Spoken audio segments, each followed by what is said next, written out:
welcome in to Check the Mic. Steve Palazzolo Sam Monson, all presented by FanDuel. It is time for our Week 2 NFL review. Sam, as always, a lot to get to. Many hours of football to discuss. Absolutely. Let's go. Let's get right into it. As I mentioned, all brought to you by FanDuel. We're going to go game by game. We always start with Thursday night football. 2 more games tonight. So we got 14 games to get through here tonight. A little bit tighter than last week. 14. Instead of 15, right? Because we still have 2 to come here. Let's get right into it. Let's start with Thursday night football. Washington Commanders and Green Bay Packers. Packers moved to 2-0 with a 27-18 win. Felt like it was a 40-point win. Yeah. The Packers pretty much dominated this game right from the get-go. There was a point in the game where they were outgaining the Commanders by about 300 yards before Washington. They did get within a score late, and then it was like Matt LaFleur broke out a few of his good plays, and the Packers drove right down and put the game out of reach. I mean, there was a point where Tucker Kraft was outgaining Washington for the entire game, which was pretty impressive. Yeah, like it was weird because it ended up as like a relatively close game, but honestly, it never felt that way at all. It was one of those games where Green Bay was dominating both sides of the ball, and then you're like, but it's still a reasonably close game. Like, they haven't actually put that much distance between themselves and Washington. And, you know, for a team that has Jaden Daniels, that's got a lot of talent there, you know, Deebo Samuel looks great. It's sort of dangerous territory to be occupying. But then the second Washington did score, did get it relatively close, it did feel like Green Bay just had this amount left in reserve and went, okay, time to be serious now. Let's just get a drive and points on the board, break out the good plays, whatever it was. But the second they needed an answer of any description, they had it like just ready and waiting. In our instant reaction, we'd said, look, this is the first game of week 2. Let's see how everything else plays out. Yeah. Now we have a little bit more information. We saw the Lions offense cook again against the Bears, and so you got to do the A/B analysis. Week 1, the Lions couldn't do anything offensively, and they just dominated the Bears offensively yesterday. One of the stories of the early season right now is how good this Packers defense is. And it coincides with the big storyline of trading for Micah Parsons. Man, he was unblockable in this game. And they were putting him at 3 technique. He was lining up 3-point stance right outside the guard. They were putting him in the A-gap right over the center. Of course, they were putting him out on the edge. The number of plays where he was instantly in the backfield, past the offensive lineman, even on plays when they were supposed to double him. In his very first pressure, he takes the guard and center and bull rushes them into Jaden Daniels' lap.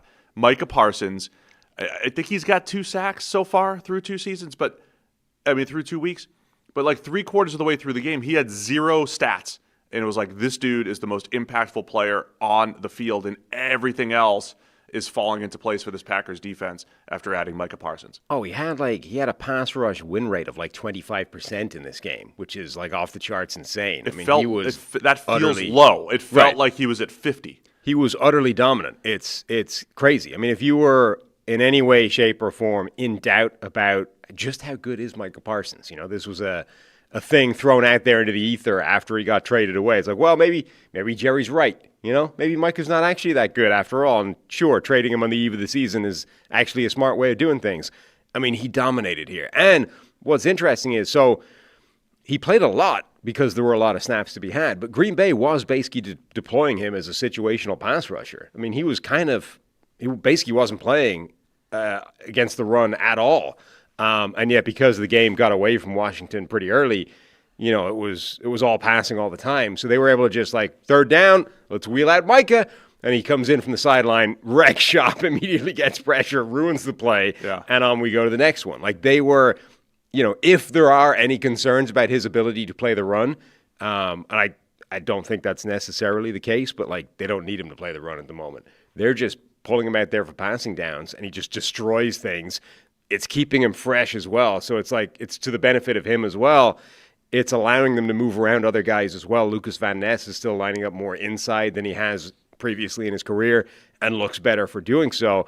I mean, man, you are seeing the power of one individual defensive player if he's as good as Micah Parsons. And it's affecting the back end as well, too. Keyshawn Nixon. Dude, those guys are all able to play super aggressive because they know Micah Parsons is getting pressure in 2 seconds. You see, so Keyshawn Nixon per NFL game book, 5 pass breakups for Keyshawn Nixon, just sitting on routes, breaking on the ball. And you got more disruption from Rashawn Gary up front, Devontae Wyatt, in addition to what Micah Parsons is bringing to the table. So this Packers defense looks legit. I think that is one of the stories of the season, going up against Detroit and Washington, right? 2 really good offenses from a year ago, and neither offense could do a thing. And in Washington, I mean, they only put up 21 against the Giants the previous week, but they moved the ball pretty effectively. Like, they're a good offense. And they should be a good offense. So Green Bay's defense, it's one of those, I don't know if you want to peak this early, but You're showing signs of just a well-rounded, complete team right now in Green Bay. The other thing, though, is so they did this with, it's not like this was optimal situation for Green Bay. They had 2 different changes on the offensive line going into this game. They had Anthony Belton at right tackle. They were rotating at right tackle, I think, at various points in the game. Jordan Morgan, okay, he's a former first-round pick, but a new face at left guard. So 2 changes along the offensive line. And, Matthew Golden hasn't been dominating yet, if that's going to happen at all. This is happening, without 2 sort of significant components on offense that could get dramatically better. If they get the offensive line back 100% healthy, if Matthew Golden does start firing for real later in the season. And he was open. Yeah, I'm not saying, but like so far, he hasn't been a massive factor in this offense. So 2 things that could be even better for Green Bay haven't been factors yet. I mean, I asked a question going into this, or in the instant reaction coming out of the game. This was the youngest team in the NFL against the oldest team in the NFL in terms of average age of the roster. And Green Bay has been the youngest team in the NFL, I think, for 3 straight years now. What if they finally arrived? Like, what if the youngest team in the NFL that has been the youngest team for 3 years has actually all taken that step forward just enough together that they are now the youngest elite team in the NFL? Youngest, but they're all experienced. Yeah. And now you have, so Tucker Kraft had 124 yards. He was wide open for his first long 57-yarder and then made some really nice plays after that. Their ability to spread the ball around. Jordan Love had a great throw to Malik Heath along the sideline. It was called incomplete originally, overturned for a 37-yarder. Great catch, too. It was a great catch. So they're all catching the ball. Love's big-time throws left and right these first couple weeks, looking like he did down the stretch in 2023. And so, yeah, it's a complete team. They're running the ball when they want to, and then even adding in rookie wide receiver / running back Savion Williams with 2 carries for 24 yards. Golden had 15 yards on 2 carries. So they've got the misdirection element, and they're using all of their playmakers, even if Golden's not getting involved in the pass game as much. So, man, I got to say the Packers look like as good of a team as any in the NFL right now through 2 weeks. And then the last element of this is, this was a damaging loss as well for Washington, not just because they lose and they look not great doing it, but they lost multiple key players as well through injury. Dietrich Wise gets fallen on effectively on a special teams play, and then Austin Eckler pops his Achilles right at the death in garbage time. Those are, an important player on offense and an important player on defense, both done for the season by the looks of it. Yeah, not great. Just from a Washington perspective, really quickly, the couple notes here. Marshawn Lattimore got picked on early and often for Washington at corner. Something to keep an eye on because they traded multiple picks for him last year, and he had some games like this last year, and you just never know at corner if that's the beginning of the end. And not by, they weren't going after him with like a dominant alpha receiver. Like Dontavian Wicks was carving him up early in the game. Like They were just going after him with whoever was on him. It was like 2 first downs and a penalty within the first 5 or 6 plays. Yeah. And then Washington's offense just could not get anything going. But it was like, man, the number of times when Jaden Daniels hit the top of his drop and a Packer, mostly Micah Parsons, was in his lap, there was enough plays that were just dead. Yeah. Right off the start. So I'm not concerned with Washington's offense necessarily. I really think the story right now is how well Green Bay's playing. And if they can keep it up, they've taken that leap to be among the best teams in the NFC, where last year they were a tick below, right? They were a low-end playoff team when there were some clear teams better than them who they struggled to beat. This showed the limitations of one of those creep back toward average offensive lines. Like, theoretically, that's great, and that's what you're shooting for, but Josh Connerly, the rookie right tackle, got absolutely wrecked on his side. They have, 2 or 3 players along that offensive line that you would say, look, best case for those guys is average offensive play, but that means if you go up against very good players, best case is unlikely to happen, and you could have problematic play. This game, you saw that, obviously, magnified by the fact that Micah Parsons is one of the best players in the NFL. But, this offensive line doesn't look great on paper, and it could be a problem overall. All right, so the Packers get the win to move to 2-0. We're done with Thursday Night Football. Let's go to Sunday, starting in the 1 o'clock window. Man, there's a lot to talk about with this one. Dallas Cowboys 40, New York Giants 37. Cowboys move to 1-1. Giants fall to 0-2. A wild back-and-forth game. At some point, I want to just read through the end-of-game sequence. I wrote down all the big plays in the end-of-game sequence. I can get into that. But what are your high-level thoughts on Cowboys 40, Giants 37 in one of the games of the week? Yeah, just so much in this game. It's weird. You get these games where it's like you already have a ton to talk about, and then the end of game sequence is nuts, and it's like you can spend 20 minutes dissecting like the last drive and then overtime stuff. Do you want me to start with that, and then we can use that as a jumping off point? Sure, it's as good a place as any to start. So Russell Wilson throws for 450 yards, by the way, 30 of 41, with Wan'Dale Robinson catching eight passes for 142. Malik Neighbors 9 for 167. There was a Wan'Dale Robinson 32-yard touchdown. Where did that put them ahead, the Giants? Then the Cowboys are trying to come back late in the game. They have a huge fourth down conversion to Jalen Tolbert on fourth down, diving catch. Javonte Williams follows up with a nice run. George Pickens with the go-ahead touchdown, not the game winner. Like in most games, this is the game winner. 6-yard touchdown to George Pickens. Giants have to come back and try to match. Russ has a 15-yard scramble against an all-out blitz with a nice escape, and then hits Malik Neighbors. I was going to say behind the defense, but he had about a step on Kaiir Elam and the safety. 48-yard touchdown. Giants take the lead. The Cowboys then had 25 seconds, down 3. Then they had 19 seconds after their kickoff return, right? And you've been saying this all season so far, through 2 weeks. Yeah. The kick game is changing things, right? You don't need to make massive gains to get into field goal range. Dak hits Jake Ferguson over the middle, and that sets up Brandon Aubrey for just a cool 64-yarder to tie it, to go to overtime. In overtime, both teams trade some possessions. Russ, who did have a great game, I don't know what he's doing here. Arm punt, interception, just kind of chucks it up into the secondary. Well, I was talking to Ben Stockwell, PFF's own. It's like I understand why Russ, why he would take a shot at that, given the way this game was going. Just keep taking shots. Because the deep shot, like Dallas's defense was just coughing up these giant moonball Russ patented shots like every couple of minutes. Why not? Like, why would it not happen now as well? Russ's average depth of target for this game was like 13.5 yards. It was like, what the hell? There's probably a deep ball out here. Like, chuck it deep. And it was working. It was working to Wan'Dale, too. I regret saying, hey, Wan'Dale, man, your 6 catches for 25 yards or whatever he had last week. So then he has like one where it's not there and it looks ridiculous. But like given the context of this game, I kind of understand it. Well, the other ones were open. This one was not. He just chucked it to the safety. That gave Dallas the chance to drive down.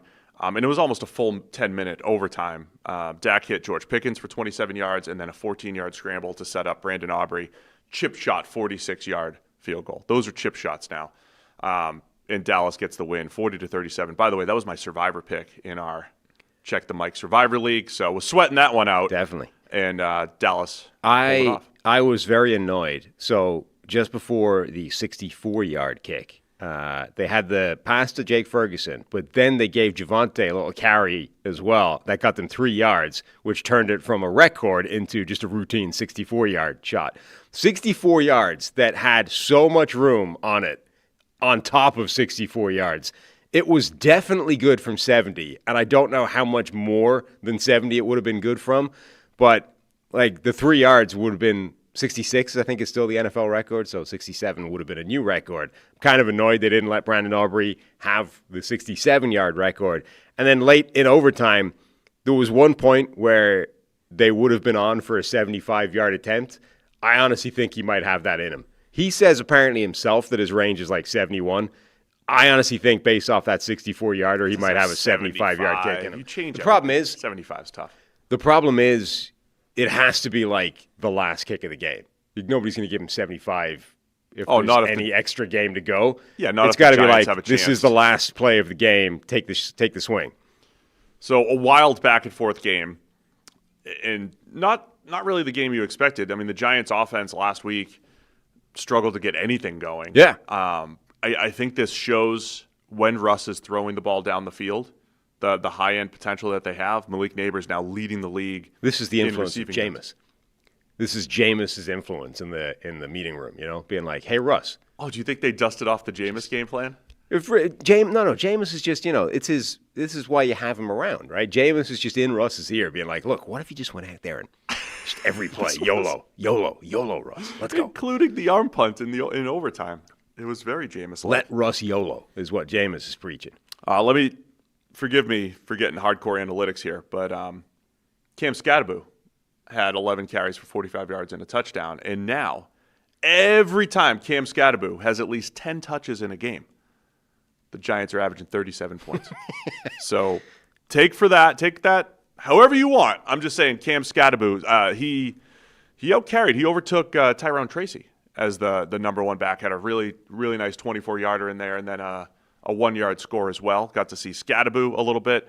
And Wan'Dale Robinson open up the seam quite a bit. So two ways here. That the Giants showed some explosiveness on offense. Yep. The ability to get the ball down the field, the aggressiveness from Russell Wilson. Cowboys defense, some issues there, right? We talked about J.J. McCarthy's played poorly in 7 out of 8 quarters. Yeah. I think the Cowboys defense has played poorly in 7 out of 8 quarters. Yeah. Now through 2 weeks, they had that one little good stretch against Philadelphia, so that's a concern. But credit Dallas for finding a way to come back, and we can talk about their offense here in a minute as well. Yeah, and, the Giants' offensive line is not good. So for them not to have a massive impact against that, we also have to talk about the weird James Hudson thing. Yes. So credit Marcus Bowe for coming in and kind of solidifying / just stabilizing that offensive line. But CBS had a tweet that James Hudson is the first NFL player since at least 2000 to have 4 penalties on the same drive, including one that looked comical but actually was just unlucky. He did that thing where it's a draw play. The offensive tackles are kind of trying to slingshot the edge rusher past the play. And so you see them kind of take a swing and swipe them by. Well, he took the swing and his edge rusher slipped down at the same time. So he ends up basically taking a full roundhouse punch at the guy's head, right, which looks ridiculous. But actually, if the guy just doesn't fall over, he pops him in the shoulder and it's fine. It's routine. And then there was 2 false starts? And false starts. And a late hit. And yeah. He just kind of... This was I don't also know what a he game... was doing. He was laying on... He jumped on a guy. Somebody. This was also a game where, there was one point in the game where there were 4 penalties on the same play. 3 of them, I think, were on the Giants. And then CeeDee Lamb was, taunting a guy from the floor of, you screwed that up. And then that was offsetting. There's not a good place, I don't know, that tracks and shows... Total penalties? Right. Because officially the Giants had 14 penalties for 160 yards, but they had another... on that one play, they had 3 other ones declined or offsetting. Yeah. They had about 20 actual penalties in this game, I think, or somewhere around there. By the way, Dallas had 12 for 106 by the end of the game. So the official, penalties by Jesus, which, as you said, is not the totality of penalties because they only count the one that's taken. For those not familiar, the number of times we've said Jesus, it's GSIS. Correct. NFL, that's where we get our NFL stats from. 14 penalties for the Giants, 12 for the Cowboys. Yes. And God knows how many extra that were declined / offsetting at the same time. So Hudson has that little mini explosion. Well, they then bench him after 4 consecutive penalties or 4 penalties on the same drive. They basically sit him down and are like, dude, what are you doing? Get out of here. And he seemed to lose his mind at that on the sideline and had to be talked down. Dallas's offense, couple notes there. I mean, CeeDee Lamb, still good, 112 yards on 9 catches. The drops aren't going to be. By the way, did you see that was another Jameis had to settle him down. Jameis is the glue guy in this thing. Okay, they're 0-2, so it's not working that well. In my perfect 53. Yeah. Jameis is going to be there. Well, Jameis is there, so he's there to get in Russ's ear and talk him into being more aggressive. YOLO, Russ. And anytime there's any kind of discontent anywhere on the roster, Jameis goes and smooths it out. So he's the devil on the one shoulder. The other shoulder is like the offensive. It's like Mike Kafka. Like, hey, take the check down. Hey, we want Wan'Dale right 6 yards per reception. We need Wan'Dale to have 10 catches for 30 yards here. And Jameis is like, man, I think Wan'Dale can be a deep threat. Well, you should throw the ball deep. If you're to the Wan'Dale. quarterback, on one shoulder is Jameis, and on the other shoulder is like Alex Smith. So great. Alex Smith, just take care of the ball, Russ. Just take care of the ball. Take the underneath stuff. Have you considered the check down? Yeah. Whereas Jameis is like, nah. Jameis is like, that what's the worst that could happen if you fired it 45 yards that way? That guy that's 5'8", averaging 8 yards a pop? Yeah. He's probably open. Yeah. Why not give it a shot? He just hasn't been used properly yet. Wan'Dale. Dak finishes 38 of 52 for 361. Interception in there at the beginning of the second half, but man, Dak made some big plays when needed. Big plays when needed. The Tolbert fourth down, Pickens 27-yarder, the go-ahead drive before the Giants had their go-ahead drive late in the fourth, and then the scramble to set up the final touchdown. So I thought Dak, once again, looked good. By the way, Javonte Williams looked good. And 18 carries for 97 and a touchdown, had a 30-yarder in there. He's breaking tackles like he was as a rookie. And, it looked like Dallas's run game wasn't going to be formidable this year. But as I said after week one, like this is how a team would build a running back room if they were trying to go as low investment as they possibly could, some reclamation projects and low draft picks. And I think they're being rewarded so far with Javonte Williams through 2 weeks. So it's something else to keep an eye on for Dallas, who has not run the ball effectively in previous years, but look decent up front now, or at least in that area. Yeah, he looks pretty solid. They lost Cooper Beebe in this game. I don't know how long he's going to be out, but that was a factor late in the game with a new center, changing things for Dallas. By the way, they're doing this with the Tylers, the two newest Tylers, Guyton and Booker, struggling a little bit. Like it wasn't. They're putting up a lot of points on offense. I'm still a little worried about the offensive line in Dallas. Yeah, I mean, I don't think they're good, but they've got some problems. They've got a lot of problems on this roster, and yet Dak is playing well. There's some signs of optimism in various places throughout the team, but overall, I think you're seeing this is not a great football team at the moment. I mean, it was weird. The other thing that was fascinating to me, I said that Russell Wilson, 13.5 yards averaged at the target. Like late in the game when they needed that drive, all he was looking for was the deep moonball shot. I've never seen a guy like, okay, we've got a final drive to try and get some points in a relatively limited amount of time. Relatively limited, but not like, there's 25 seconds here, you need a chunk play. Yeah. It's like you've got some time. It's the type of play where, I said this to you off air, you start the drive, Peyton Manning's looking for the 7-yard out. Just get the ball rolling, right? Let's just get it moving, get ahead of the chains, and then everything unfolds from there. Russ is just like, no, I'm gonna take 4 deep shots, and if one of them is good, we're fine. It was fascinating. Like all he was looking for was a monster rainbow deep down the field, and somehow Dallas's defense still coughed them up.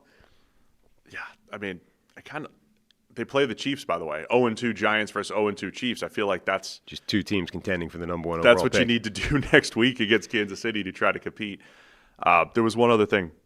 Oh, and then we got to talk about them throwing Jackson Dart in there for a couple random plays. I don't know what that is, other than they did this in preseason as well, where Brian Daboll said effectively he wants the rookie to be ready at any time, right? Be prepared, because at any time it might be you're one play away, right? All it takes is the wrong hit, Russell Wilson's hurt, and you're out there and you're the team, right? You're leading the team.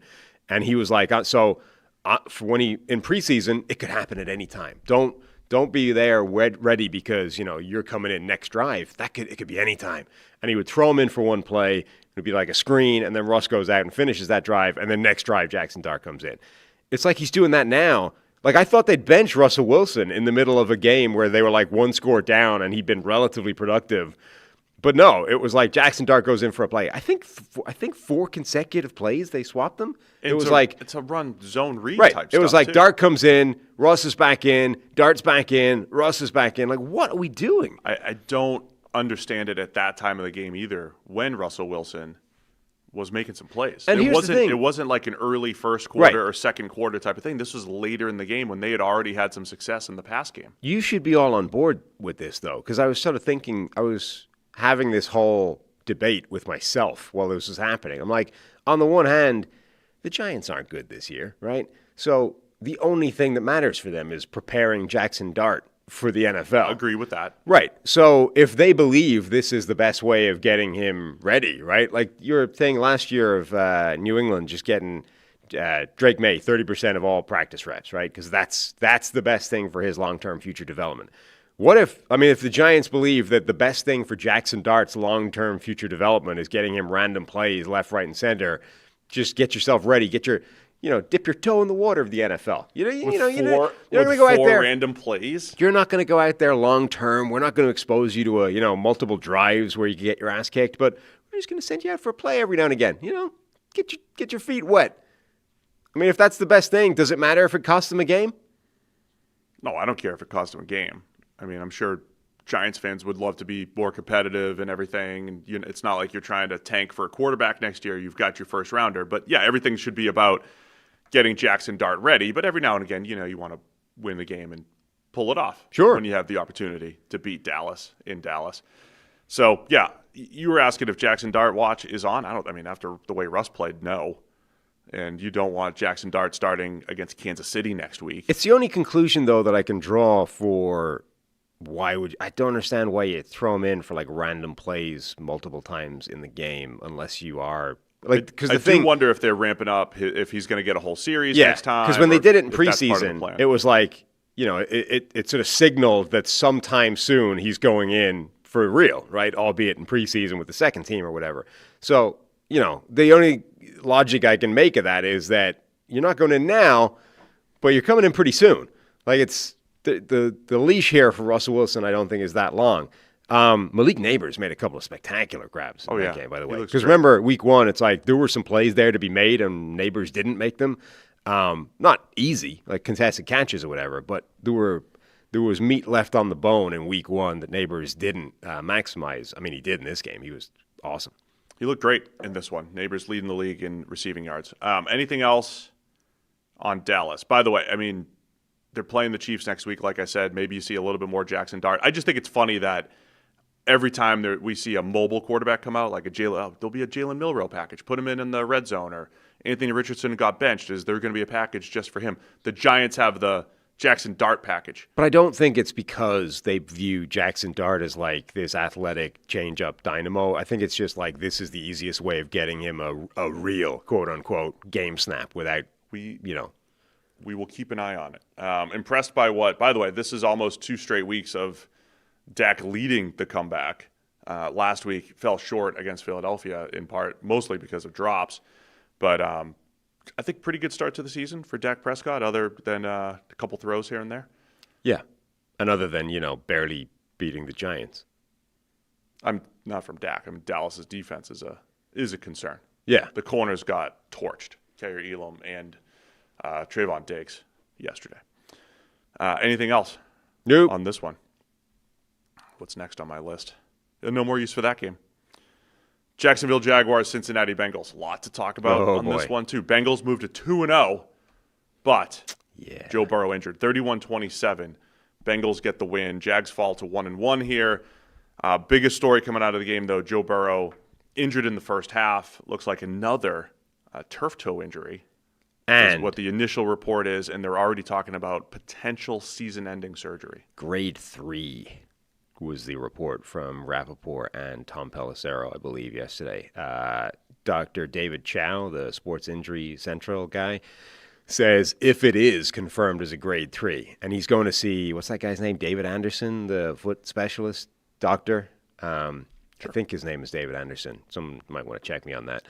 Andrew Hawkins was tweeting earlier. He was like, the Bengals tried to shut him down at some point when he injured his foot. He went to see David Anderson, and Anderson extended his season. Actually, it was like a 6-week, whatever. Like, it wasn't season-ending.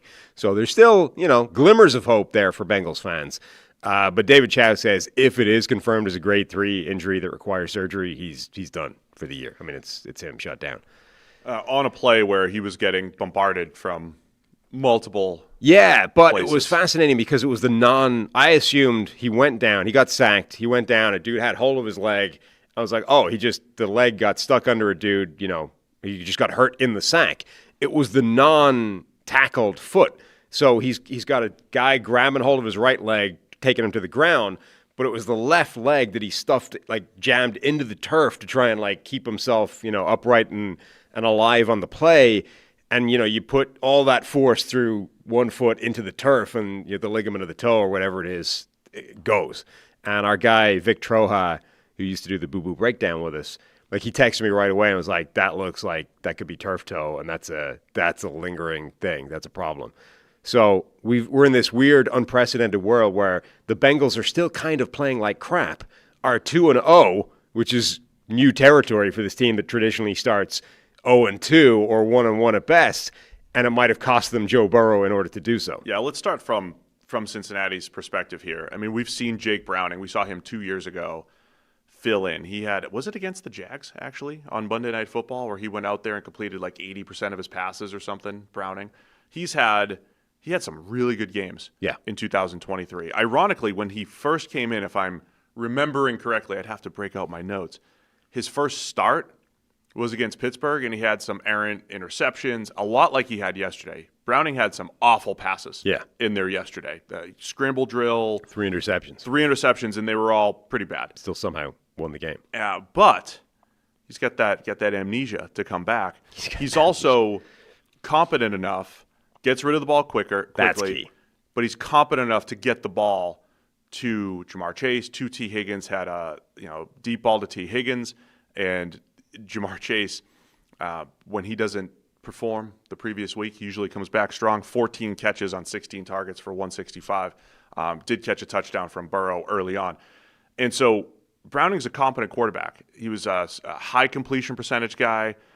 He takes some sacks and some negative plays, will put the ball in harm's way at times, but they could still run the offense with Browning. Yeah. I don't think he's better than Burrow. Certainly not. You could see the differents there. Controversial statement, but it's different. It's gonna look a little bit different. And if anything, he does get rid of the ball a little bit quicker. I just want Bengals offensive line wise, a lot quicker. Yeah, that's key. So there's a nuanced conversation to be had here. Where look, Jake Browning is not even close to being as good a quarterback as Joe Burrow. But there is a complicated relationship between quarterbacks and their offensive line when it comes to pass protection and, protecting the quarterback and all those kinds of things. Pressure rate as a whole, certainly. So, look, it's easy to look at Burrow and say the guy's getting injured every 5 seconds. He's always under pressure. The Bengals are negligent with how they're protecting their star man and their, the guy they paid all the money to. This is malpractice. And yet, it's not all the offensive line. There's a lot of Joe Burrow skews towards the end of the spectrum where the guy is willing to extend plays, willing to take a hit to deliver a pass. He sort of pushes the boundary of how much he can get away with in order to make plays and try and give his guys a chance to make plays. So Burrow is at least partially responsible for some of the pressure that he's under over the course of a game, season, et cetera, right? Jake Browning is at the opposite end of that spectrum. Browning understands his limitations. He knows he's not Joe Burrow, and he knows if he's going to execute a functioning offense with Jamar Chase and T. Higgins, the best place for the ball to be is in their hands, not mine, right? Yep. I am Jake Browning. That's Jamar Chase. We are in a better situation if he's holding the ball than if I'm holding it. So my job is to get the ball into his hands as fast as humanly possible. And so even in a game like this, the difference between Joe Burrow's average time to throw and Jake Browning's is half a second on a given play. That's a lot of time that an offensive lineman is not blocking. So I think overall, obviously, Browning is worse than Burrow. But in a weird way, this offense might tick up with Browning as the quarterback because suddenly the offensive line, on average, is blocking for half a second less every single pass play. The ball's going to get out quicker. It's going to get to the hands of his playmakers quicker. And at least I think short term, you might see this offense suddenly spark to life with Jake Browning as quarterback, as long as he can avoid throwing 3 interceptions every time. I also I have a relationship that is a little torn between the the offensive line is they're the reason why Joe Burrow got hurt versus everything you just described, the playing style. We dealt with this with Andrew Luck through the years. Andrew Luck, especially early in his career, deeper drops. This was back in the NFL when you actually had offenses that would use 7-step drops or 5-step from the gun. And Luck would do that a lot. And he held the ball a lot, and he tried to wait until the last second. He scramble drill or just tried. He had no problem taking a hit to try to make a pass down the field, and it led to some volatility in Andrew Luck's game. And the easy narrative was like, man, they just haven't protected Luck. It's like his playing style is a part of that. Yeah. Now, on the other hand, I also don't think there have been specific plays where Burrow, a blown block or a missed block, and then the hit is the thing that got Joe Burrow hurt. Like his knee injury. When the left side of the line collapsed and a bunch of guys fell on his knee, and it's like, oh look, the offensive line got Joe Burrow hurt. That for at least one play was an entirely legitimate, description of what happened. But like his wrist injury, the dude was just throwing the ball and his wrist went nope. This injury, okay, he was sacked, but he was dancing around for like 5 seconds, and it was it was the other leg. It was just him sticking his foot in the turf that injured himself here. So the point is, it's complicated. It's not as easy as just saying this is like we were raising the question going into the game. How much of the struggles overall is this offensive line? It's definitely not good. Like it's a problematic offensive line. But you can also say, on top of a problematic offensive line, Joe Burrow, kind of catalyzes negative play because of his style. And that's not necessarily a criticism, by the way. Like, these are just descriptors. Joe Burrow skews towards that kind of style, and if you listen to him talk about it, like, he will articulate why he's doing that. It's not just a passive thing that happens in the background that he's unaware of. Like, this is something that he consciously does because he believes that's the best way of maximizing his play. On third downs, I'm going to try and extend the play. I'm going to try and push things so I can try and keep the drive alive, because if I don't, what's the difference? All I'm doing is punting the ball away. It's difficult to argue he's wrong, right? So this is just a decision he's made. I play the game this way because I believe that's the best way of maximizing my ability. The downside of that, though, is you are going to take hits that other quarterbacks aren't, and if those hits lead to injuries, that's where we are. And they averaged about 28 points per game last year, Cincinnati. They averaged 26 points per game in 2022 when they went to the AFC Championship. They put points on the board despite the way they've built this offensive line. Yes. And by the way, offensive line, they have to pass protect, they have to run block. Nothing going on the ground here for Cincinnati through 2 games. They're second to last in the NFL, really last among any team that's played 2 games in yards per carry, about 2.4 through 2 weeks. So, by the way, the number of times through 2 weeks that the Bengals haven't picked up stunts. They've had the Myles Garrett play where Burrow got popped last week. I thought Trayvon Walker was pretty disruptive yesterday for the Jags. He had a good sack around the edge, but he came free. I mean, one of the best things I would do if I had Walker is try to free him up on stunts all the time, because of how fast and quick he is. At least 3 times he had a straight run at either quarterback, Burrow or Browning. So the Jags did a good job of that. The Bengals are not picking up twists, stunts. They're not winning one-on-one blocks. They're not winning in the run game. So the offensive line, even if Browning's getting rid of the ball quicker, it's still an issue, right? Because on 3rd and 11, you have to hold the ball a tick longer. It's still an average offensive line at best. That's something. Saying, there's a silver lining somewhere. That's something to keep an eye on. All that said, there was a lot to break down in this game, but Browning led the game-winning drive. They almost blew it. Yes. Right. They got to the goal line. They had offensive offsides, I believe, to back them up. They got back They got back to the goal line. Browning had a failed QB sneak, and then he goes over the top for the game winner, the game-winning QB sneak. Left the Jags about 17 seconds or whatever it was. They had no chance after that, which Trey Hendrickson, by the way, did the same thing that he's been doing. Basically game ender. Yeah. He had... Albeit with Trevor Lawrence, like, dropping to 12 yards, just trying to buy time for the play. Yeah. It's one of those ones where it's like, first glance, like, oh, man, Trey Henderson whoops the left tackle. It's like, yeah, but the left tackle is like blocking for 5 yards further that way. Yeah. Now, maybe you could say if you're planning on dropping to 12, you might want to give the left tackle a heads up, right? Hey, I'm not going to be at 9, I'm going to be further back. But the point is, Hendrickson just ran like to not even the top of the arc, like all the way past the arc, and Lawrence is waiting for it. I'm going to talk at this from the Jags' perspective too, because they had a chance to go up early, and they were up 7-0. Trevor Lawrence threw an end zone interception. Trey Hendrickson was in his lap on that play as well, hitting Lawrence as he threw the end zone interception. So Cincinnati will keep an eye on the Joe Burrow reports. I think Jake Browning, especially with the 2-0 start here, at least gives them an opportunity. They're almost still made a little playoff run a couple of years ago with Browning. Right. I think it gives them a chance, but they have to play a little bit better defensively, and they do have to play better up front. But they have those playmakers that Browning can get the ball to. They're still viable with Jake Browning, but obviously they're not. I would be staggered if this team could win a Super Bowl with Jake Browning, which is not the case with Joe Burrow. All right. Weird game elsewhere, though. Did you see the batted pass, fumble, incomplete pass thing that happened early in the game? I don't know that I've ever seen this before, where Burrow's going to throw, and I think it was Trayvon Walker? Yeah. Put his hand up effectively to bat the ball, to stop it going, and hit just the ball, right? Like literally met Burrow's hand, which was coming forward, just met it with the ball, which deflected it backwards. And it's like, I honestly don't know if the rules have accounted for that situation. I swear there was one.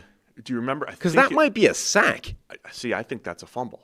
But it's a strip sack. Right. So I believe this happened in that Rams-Chiefs Monday night crazy game, the 50-point game for both teams. Because everything else happened in that game. There was a play. I don't know if it was Donald or someone else, but Mahomes had the same thing. Like Mahomes had the ball in his hand, and it was like touched by the defender. Yeah. The ball never left his hand. Right. But they're going by, is the arm coming forward, which is a strange definition of a pass.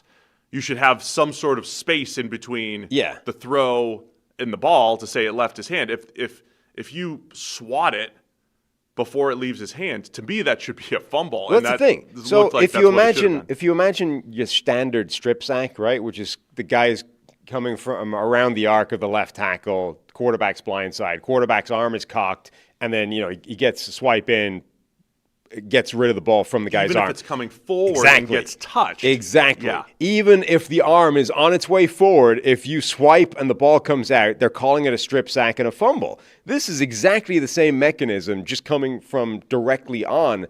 And I just don't, you almost never see it where the guy, like, he actually effectively bats the ball before it's left his hand. I think that should have been called a strip sack and a live ball and a fumble, but it was called an incomplete pass. Okay, so we had, from a Jaguars perspective, some of the good things. I thought, so they opened the game going down the field for a touchdown. A lot of opening drive touchdowns yesterday. Like that first 10 minutes in the 1 o'clock window, there was a lot of teams that just went down, drove, scored a touchdown. Jags were one of them. They're up 7-0. They're driving down again with a chance to go up 14-0, and Trevor Lawrence throws an end zone interception. That was the one again. Hendrickson kind of in his lap, but he underthrows it. Lawrence had a couple poor decisions. Just kind of lofted up a prayer on that one. He did, and it was on third down, right? It's like, all right, we have a chance to go up 10, throw it out of the back of the end zone. The first touchdown pass was really nice. Inconsistent game, again, for Lawrence. Yeah. An up and down game.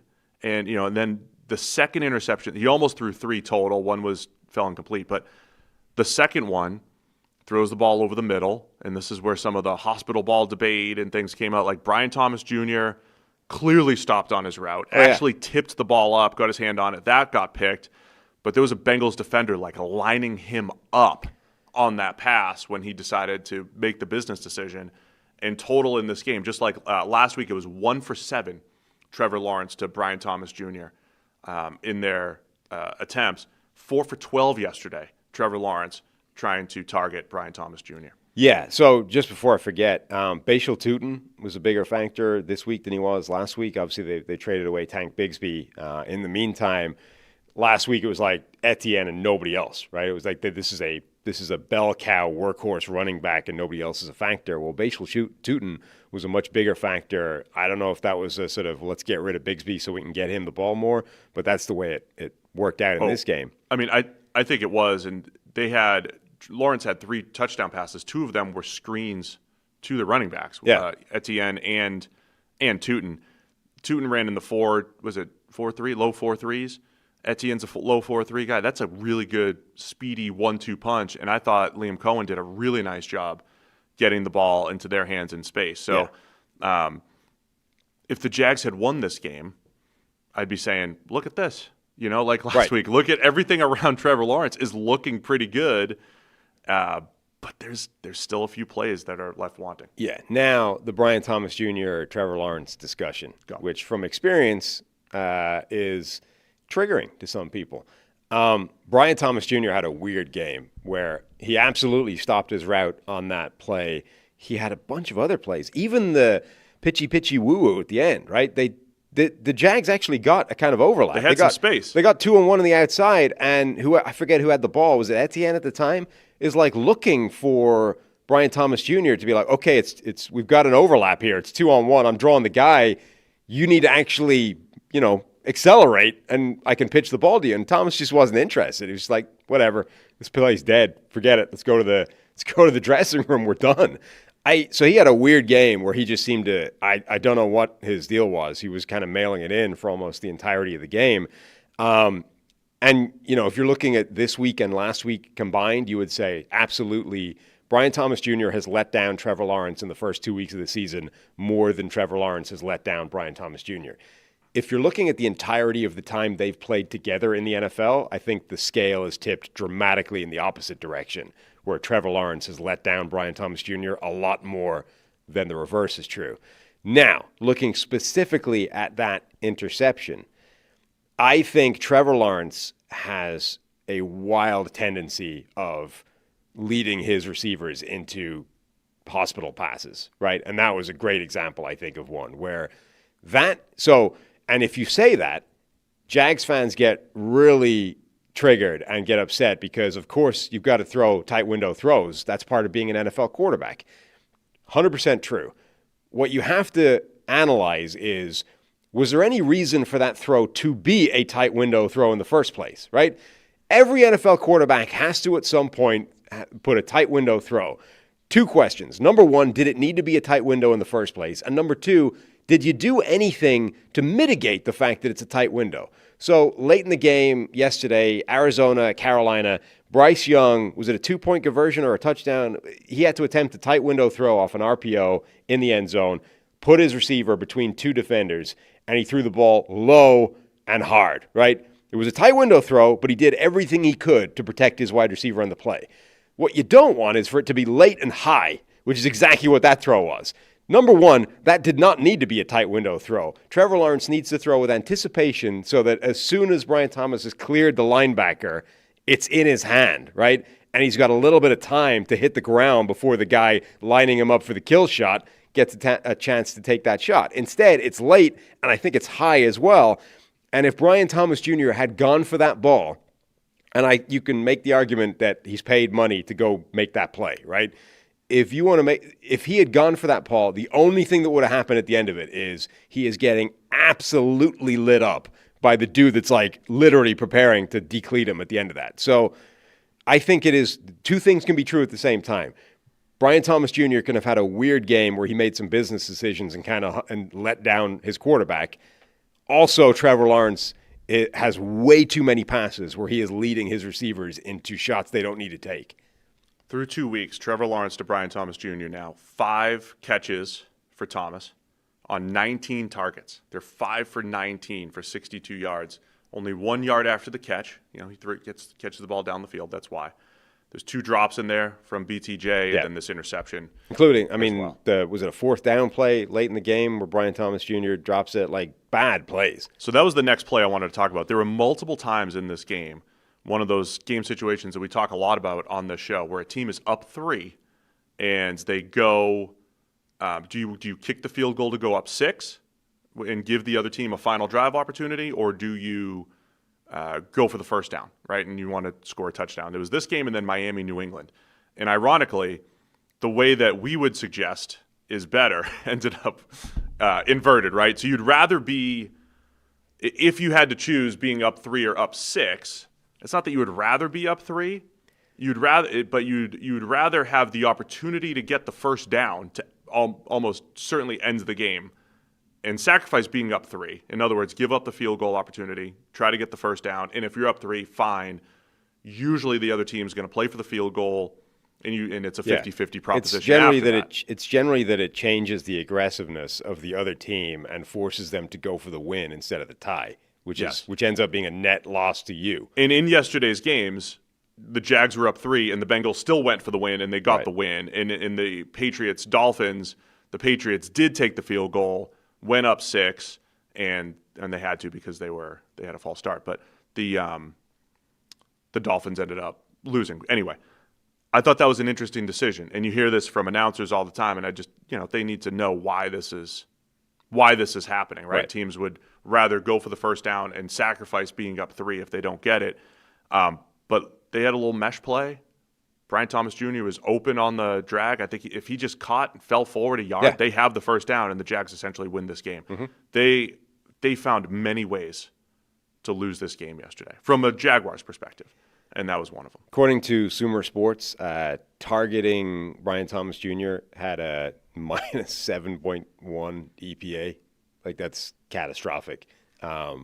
Wasn't much better targeting Travis Hunter either. My point overall is that, look, Brian Thomas Jr., and there was that weird clip that went around of Liam Cohen basically saying, yeah, they're gonna have a look at it and maybe have some conversations. I don't know what the deal was with Brian Thomas Jr. yesterday. He had a very strange and bad game. I do, however, think that it would be a mistake to put all of the blame for everything at his doorstep and not analyze what Trevor Lawrence is doing, which is saying, look, why are you throwing so many of these passes that are not protecting your wide receiver? If you listen to Tom Brady and Peyton Manning, and it's not like either of those guys never threw like a hospital ball to a wide receiver, but listen to them talk about the importance of protecting their wide receivers, right? They didn't throw those passes when they didn't have to. They tried to protect receivers when they could. If they were going to target a tight window, they would try and get the guy down. They would try and throw it away from the coverage. There's too many passes where Lawrence is not doing that to his wide receivers at the moment. And then, look, I don't think Lawrence is playing that well overall. And you saw there was a little spat on the field. I hate looking into this stuff, but they were kind of yelling back and forth at each other. I'm not one to look into that because you don't know what they're talking about, but it looked like Trevor Lawrence kind of shrugged off What was Liam. that? I don't know. Because that was... I am completely against assuming... Because there was something... I'm sorry, it would take Was that before the fourth down play? Was it? It was certainly in that ballpark of time. I wasn't 100% sure where the sequence was. I can't stand this stuff because I think there was somebody on the sideline. They had just thrown a touchdown pass, and the coach and the QB looked like they were yelling at each other on the sideline, but it's just, it's loud and it's animated and you're just talking loudly. So I hate when people look into what people are saying. But Liam Cohen, the head coach for the Jags, certainly sounded a little frustrated in his would be post-game presser, but like in relation to Trevor Lawrence. In a game where Jake Browning, like every Jake Browning interception looked like it was going to seal the deal. You know what I mean? Like they took points off the board at the end of the half. He threw a bad one. Devin Lloyd just completely didn't see Devin Lloyd. I mean, Jake Browning tried to throw the game away, and then to his credit, also came back to make some big plays. But the Jags had so many opportunities and failed they failed to actually take advantage of those mistakes. Just before we get out of this game, we got to see the full two-way Travis Hunter experience. He played 85 snaps, I think, in total in this game between both sides of the ball. They were missing a corner. They needed him to play more. That's 14 more than anybody else on the field on both sides of the ball for either team.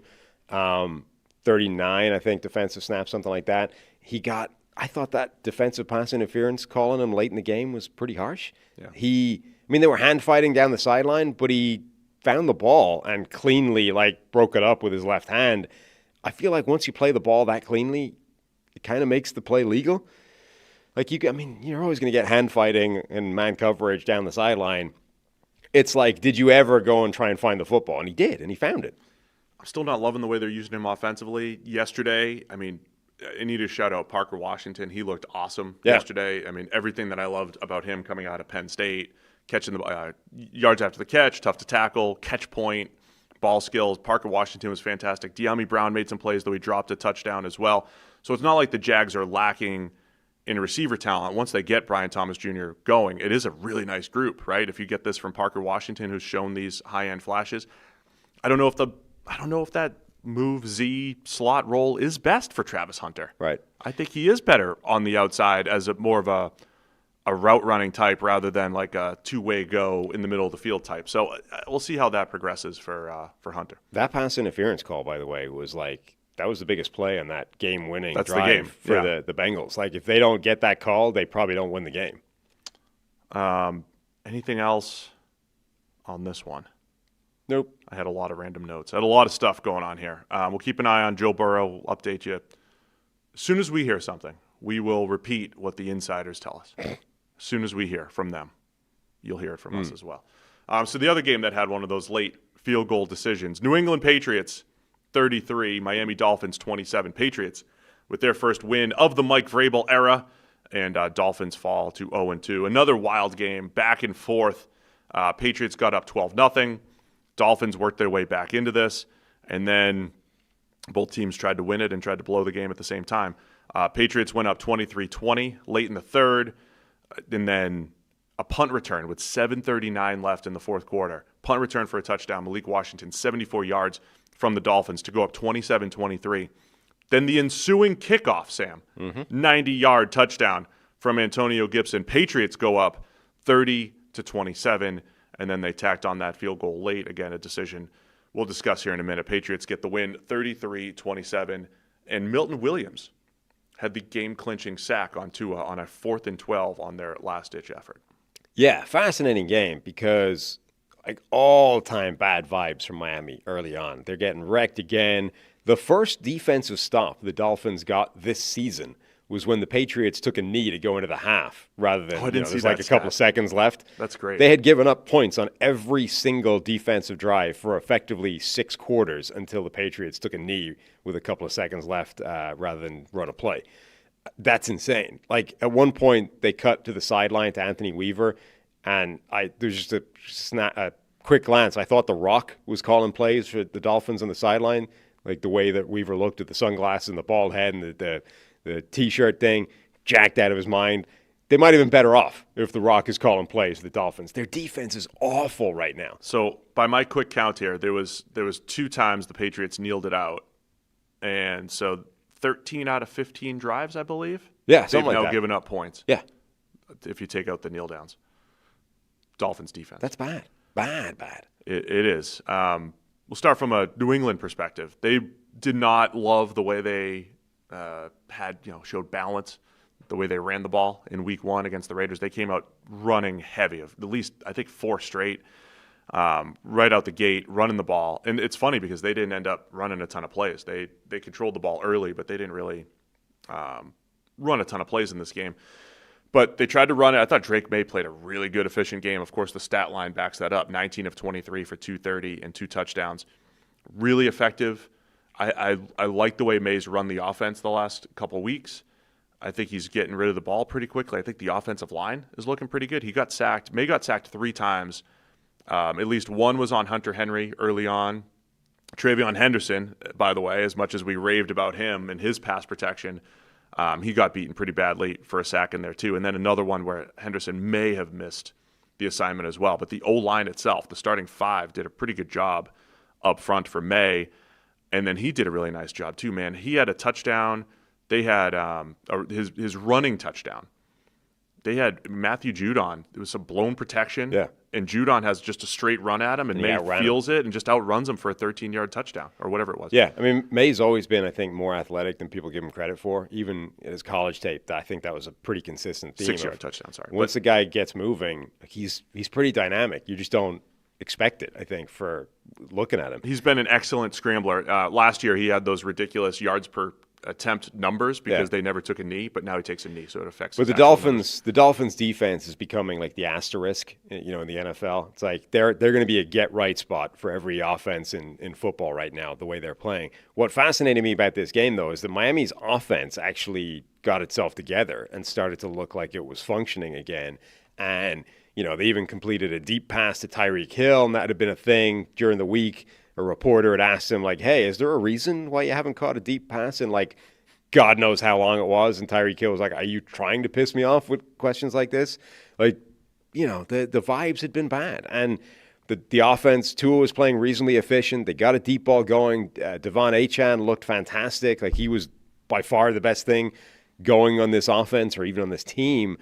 And it's like if they just sneak a win, it's the type of game that can maybe, fix things, right? We feel good about ourselves for a week and let's try and fix the defense during the week. But like if they could just get the win, things would be going well. To get the punt return touchdown, which itself was kind of weird play. Like he runs into a blind alley, gets bottled up, and then somehow sort of spins off the group. And once you get away from that contact, now you've got some space to work with. And then they found a way of blowing it late in the game again. It's like now did any of the good stuff matter anymore?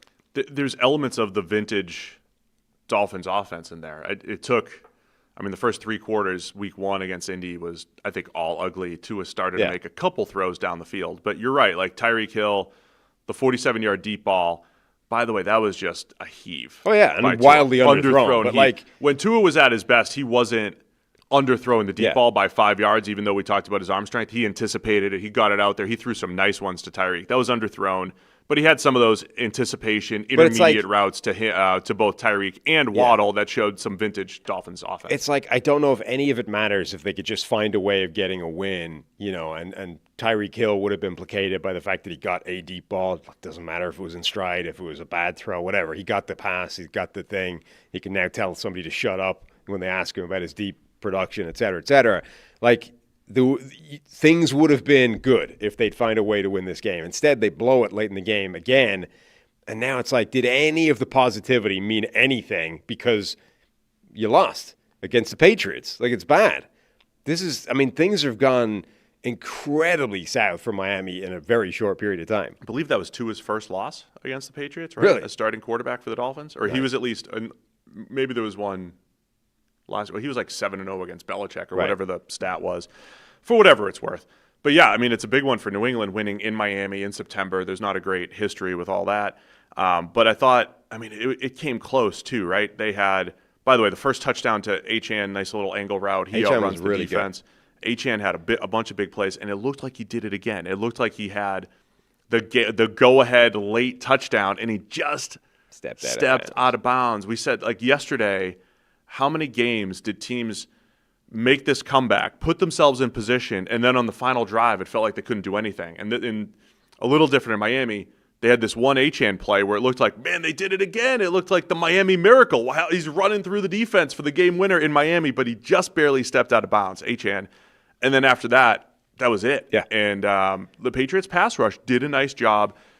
And if I had to say the subtle differences between this Miami team and what they had a couple of years ago, or the last few years when Tua's been out there and they could put up points, the offensive line, I think, is a tick worse. They have some holes, and they couldn't block it up. Milton Williams had the game-ending sack, and Miami's just missing something up front, I think, on both lines of scrimmage, and they're 0-2, and as you said, vibes are low. The difference really between the teams is the Patriots defense stood up a couple of times late in the game, just about held on, and Miami's basically didn't for the entire game. It was bizarre. You had one bad forced throw interception from Tua, and then you had, again, the 4 inches. Like, Achane steps 4 inches out of bounds trying to make the cut, which did end up working and getting him into the end zone. Those 4 inches end up being the difference between winning and losing the game. Just wanted to highlight really quick, we talked up Travion Henderson a ton in the preseason. They're not running him much at all. Just 3 carries for 10 yards. He did have the mishap or 2 in pass protection, but he did catch 2 passes for 30 yards. Patriots running backs, Ramondre Stevenson and Travion Henderson combined for 118 yards through the air. So Stevenson had a big 55-yarder on a wheel route, 2 wheel routes to Stevenson and Henderson. Like the way the pass game is looking there, but as you said, maybe it's the Dolphins. Yeah. Meanwhile, the wide receivers barely featured. Any of them. Kayshon Boutte made a nice play. Stephon Diggs, but what, the maximum 30-something yards that any of the wide receivers had? Boutte and Hollins each had 1 catch, both for touchdowns. Right. Kyle Williams had his standard, whatever it was, 7 snaps. We're barely seeing him either. It was tight ends and running backs that made the plays for the Patriots in the passing game. Last thing I just wanted to highlight was the Patriots had one of those end-of-game decisions, right? So they're up 3. They had a 4th and 2, and they were going to go for it. And once again, I think the announcers are always a little surprised by this move. Why are you going to go for it? You can go up 6. But the Stretch, who's the game management guy for the Patriots, was a spotlight guest a few weeks ago from Ari Meirov. Stretch was been with Sean McVay. He was with Vrabel in Tennessee. I'm sure he had a hand in, hey, you want to go for this. You want to seal the deal on a 4th down. You don't want to go up 6. And then the great Morgan Moses false started. They went from 4th and 2 to 4th and 7. So they had to kick the field goal to go up 6. Again, it all worked out, but you could see where it's an issue, right? You give a team 4 downs. Yeah. It's 4-down territory for the rest of the game, and a touchdown ends it, versus if you're up 3, they're more likely to try to kick the field goal, and you still have that 50-50-ish proposition to still win. Miami have to be hugely disappointed by the defensive front at the moment. That group looks on paper like it should be pretty good, and it did nothing. Zach Sealer, Bradley Chubb, Kenneth Grant, the rookie, Chop Robinson, Matthew Judon, who they signed. Like, they've got players that collectively should be causing problems, and they really weren't. I mean, I've had concerns about their defensive tackles unless Kenneth Grant was immediately a stud. But the edge rushers, like, they should be creating havoc with the group that they have. Right. So there is talent there in Miami, but weak in some key areas, particularly the secondary, by the way. 13 out of 15 drives that did not involve kneel downs. Dolphins giving up points. Yeah, that's bad. Through 2 weeks. Is that it for that game? Yeah. Great. Are we on pace? Not even close. Almost certainly not. FanDuel's getting you ready for the NFL season with an offer you don't want to miss. New customers can bet just $5 and get $300 in bonus bets if you win. That's right. Pick a bet $5. And if it wins, you'll unlock $300 in bonus bets to use all across the app. You can build parlays, bet player props, ride the live lines. Whatever your style, FanDuel has you covered. The only question is, are you ready to play now that the NFL season's heading into Week 3? You can visit FanDuel.com/CTM to download the FanDuel app today and get started. That's FanDuel.com/CTM.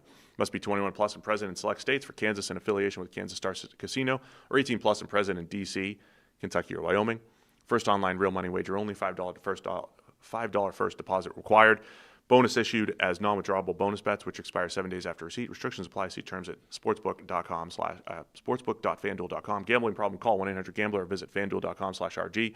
Call 1-888-789-7777 or visit ccpg.org/chat in Connecticut, or visit mdgamblinghelp.org in Maryland. Hope is here. Visit gamblinghelplinema.org or call 800-327-5050 for 24/7 support in Massachusetts, or call 1-877-8-HOPE-NY or text HOPE-NY in New York. What's next? Steelers-Seahawks. Seahawks get the win 31-17, I believe. Yep, that was it. Seahawks get the win to move to 1-1. Steelers fall to 1-1. Some strange plays and ebbs and flows in this game as well. So Seattle, another one of those teams, drove right down the field, right off the bat. Really, their best 2 drives were to start the game and then to start the second half. 2 pretty clean touchdown drives there. Your guy, Torrey Horton, kicked it off with a 21-yard touchdown. First NFL catch, touchdown. And all he does is score touchdowns. And then the Steelers, who scored 17 points, 10 of which came on short fields after interceptions by the Steelers. Jalen Ramsey with an interception, and then a tipped pass by Cam Hayward put the ball in Nick Herbig's hands for an interception.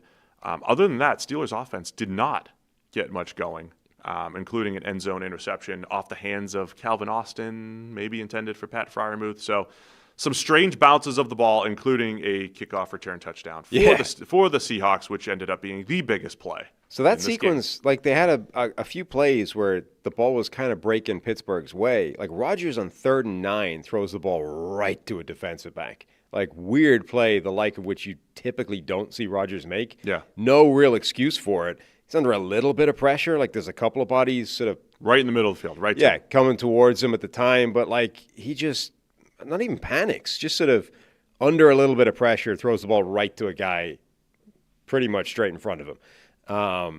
And then, so they get away with that. He drops it.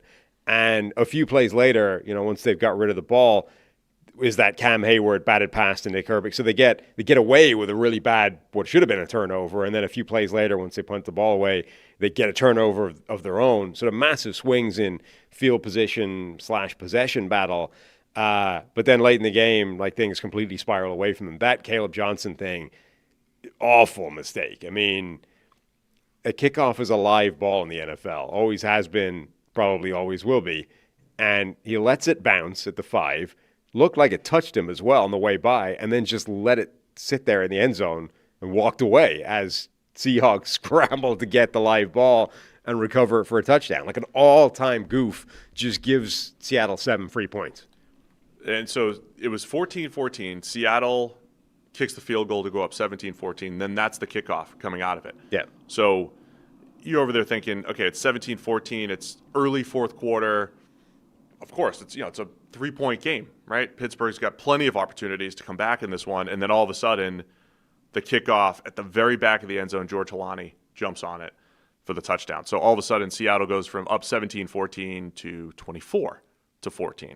Pittsburgh comes back, kicks a field goal to go up, to get within 7, and then Seattle put together another really nice drive. And I thought there was a 2-play sequence in there, outstanding from Sam Darnold. They had a 3rd and 9 free rusher. I think it was a free rusher, but he avoids pressure on the blitz, rolls out, converts the first down, and then on the very next play, as I was about to say, look, Jalen Ramsey through 2 games, as bad as this Pittsburgh defense has been, Jalen Ramsey's balling really out, good. Right? He had 2 big pass breakups last week to save the game, and he had the interception earlier in this game, and they don't care. They attack Ramsey deep post to Jackson Smith and Jigba, and they hit him for about 45, 47-yard. Yeah. Just a dime from Sam Darnold. Those 2 plays from Darnold, I think, pretty much sealed it for Seattle.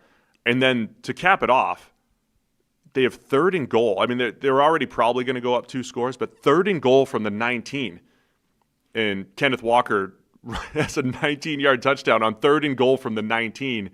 Was it Tony Pollard did that last year for the Titans? You have this like goal to go from 15 to 20 yards. That like you should never score a touchdown on that, never mind as a run. And that was what put the Seahawks up 2 touchdowns with about 4 minutes left in the game. And Walker had a great game. He did. He's a great running back. So we're 2 weeks in.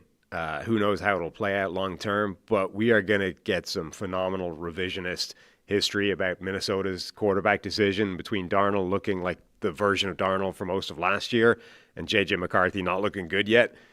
You know, Darnold looks good right now. He does. I mean, the one bad interception to Ramsey in there. The other one was kind of unlucky, right? Tipped up and right to Herbig. I thought it was pretty funny, though, when they were interviewing JSN, I think, after the game, and he was like, tell us about your quarterback. He's like, well, we know one thing about Sam. It's that he's all about the consistency, and he's not going to wilt under pressure. I'm like, are you talking about the Sam Darnold the rest of us have seen for his NFL career? Like, those are 2 things that actually completely explain his season last year. Inconsistency, and actually he wilted badly under pressure right when it came at the end. And then I thought Rodgers had – it's like overall I thought Rodgers kind of had a similar game as last week without the freebies, right? We spent Sunday night or Monday morning last week and on Twitter saying, look, 4 touchdowns, no picks for Rodgers in the first game. You just have a couple gimmies, a tap pass, a wide open Jalen Warren in the flat. Those are touchdowns. But that dropped interception was new and bad. Like, whatever about if you put him under pressure and make him run, and get him out of the pocket and sort of panicking a little bit, you're going to get bad Aaron Rodgers at this point. This is problematic. He rarely, in his entire career, Rodgers rarely just straight up misread a zone defender and threw it right to him. Very rare. Yeah, or was sort of so flustered by what wasn't even severe pressure, but like bodies right in his face that he just kind of heaved the ball in the vague general direction over the middle. These are plays that, like, he has an all-time low, interception rate. Is it still the best in NFL history? And the criticism, even at his best, was that, if he took a little bit more risks, it wouldn't be a bad thing, right? Like, he maybe take a few less sacks, take a few more chances with the football. Yeah, your interception rate will tick up, but, like, it's probably that would be the optimal version of Rodgers. And now it's like he never did that. Throw the ball just blindly at a guy. Right. He rarely just misread zone defenders and threw it right at him. The one last week where he was under pressure and kind of heaved it and threw it right to Brandon Stevens, that feels more like this is a 40-year-old turnover-worthy play. Yes. This one was a misread of coverage, and then the last one, they were down 2 scores. He just kind of overthrew on 4th down and threw a pick. So he ended up with 2 interceptions anyway, but the one you're talking about was just a straight-up dropped pick. And at the time, he had like 5. It was like, oh, look at Rodgers, 5 touchdowns, no picks. But he had at least so now through 2 weeks, he's had 4 pretty much thrown right to the defense. Little unlucky with the one in the end zone. I don't know who he was throwing to, but he had Calvin Austin and Pat Freiermuth in the same area. That was the other massive turning point in this game, right? End zone interceptions from multiple teams this week. The Chiefs had one, the Steelers, the Jaguars, like all these teams that lost had these end zone interceptions, and they weren't all necessarily on the QB. Trevor Lawrence's, yes. Aaron Rodgers, probably not. Patrick Mahomes, probably not. But those ended up being huge plays in this game. You mentioned, Walker finished with 13 carries for 105 yards in that touchdown. Zach Charbonnet, who had a pretty nice week last week, 15 carries for 10 yards. It's always funny when that happens. You know, not every play is the same, but you have this one running back having some big plays, the other running back not getting anything going. The Seahawks spread the ball around a lot better this week. Remember, week 1 was like JSN, just like almost the entirety of the passing yardage. JSN still their leading target, catches, yards, et cetera, but Cooper Kupp actually featured a lot more than he did week 1. We talked about Torrey Horton before. First NFL catch was a touchdown.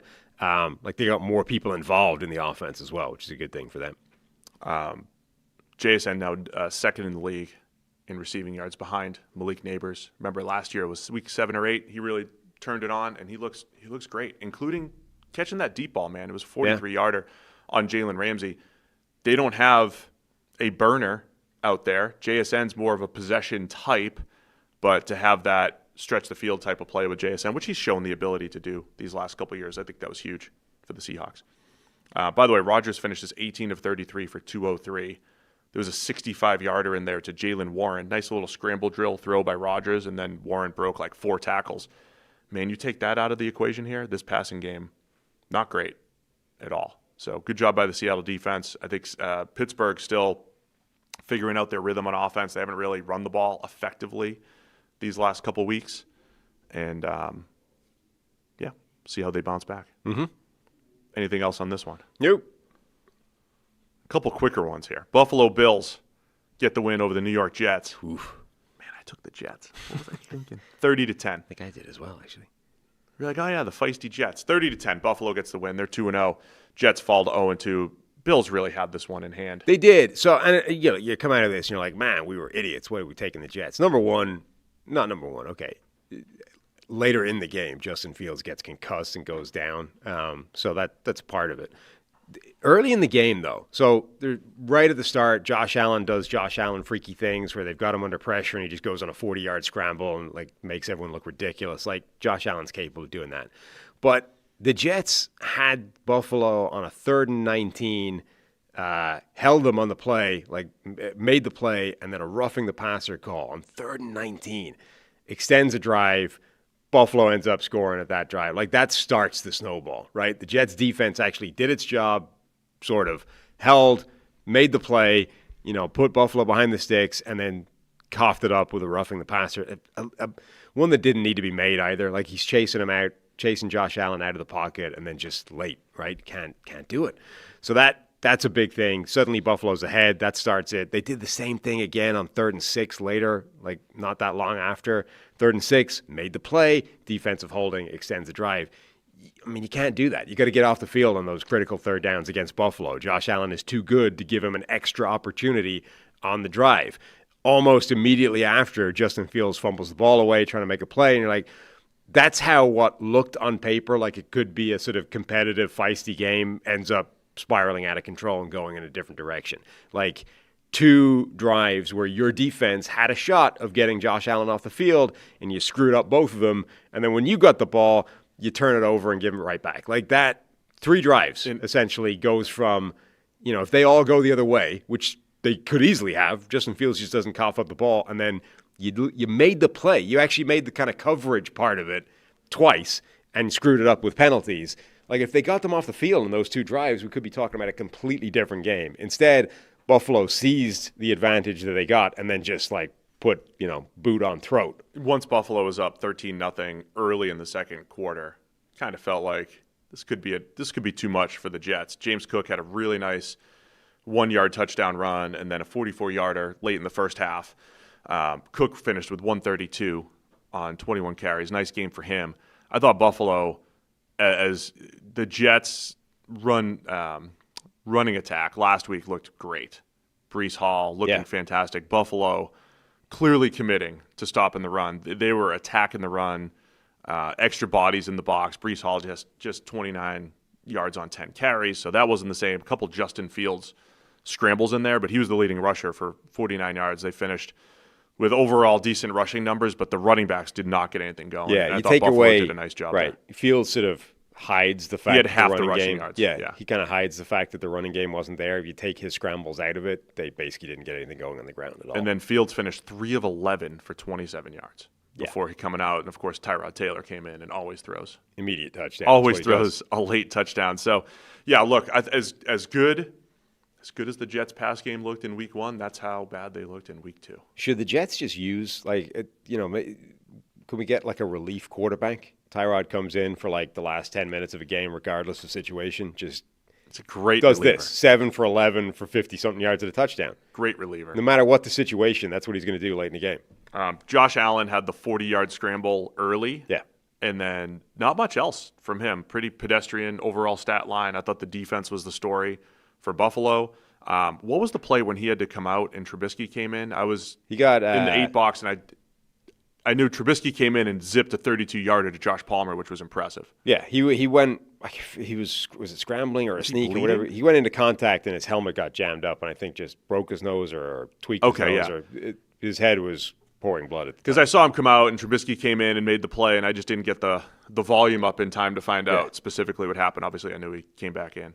Yeah, his helmet got jacked up, and I think either broke his nose or just hit his nose to the point where there was blood pouring out of his head, and he had to run to the sideline and get, gauze jammed up or whatever. You could check my timeline as well. Steve Palazzolo _ retweeted a little Aaron Quinn from Cover One, Bill's website, showing Joey Bosa playing like a man possessed yesterday. He got the hit on. I mean, it was his head hitting the turf backwards, but Joey Bosa was the guy getting pressure at the time that caused the concussion. Joey Bosa looking good. I still want to bubble wrap him. Yeah, it's still intriguing, but Joey Bosa looking really good in this game in particular.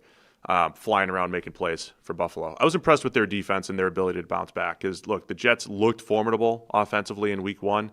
Wanted to see what happened in Week 2, and this was pretty bad. How many total yards? Like under 200, right? 154 total yards for the Jets and just 11 first downs. 0 for 11 on third down. So Buffalo, they stepped up after the rough performance against the Ravens. Yeah, they did. Stat from Field Yates. The Buffalo Bills have now won the turnover battle in 24 straight games, Sam.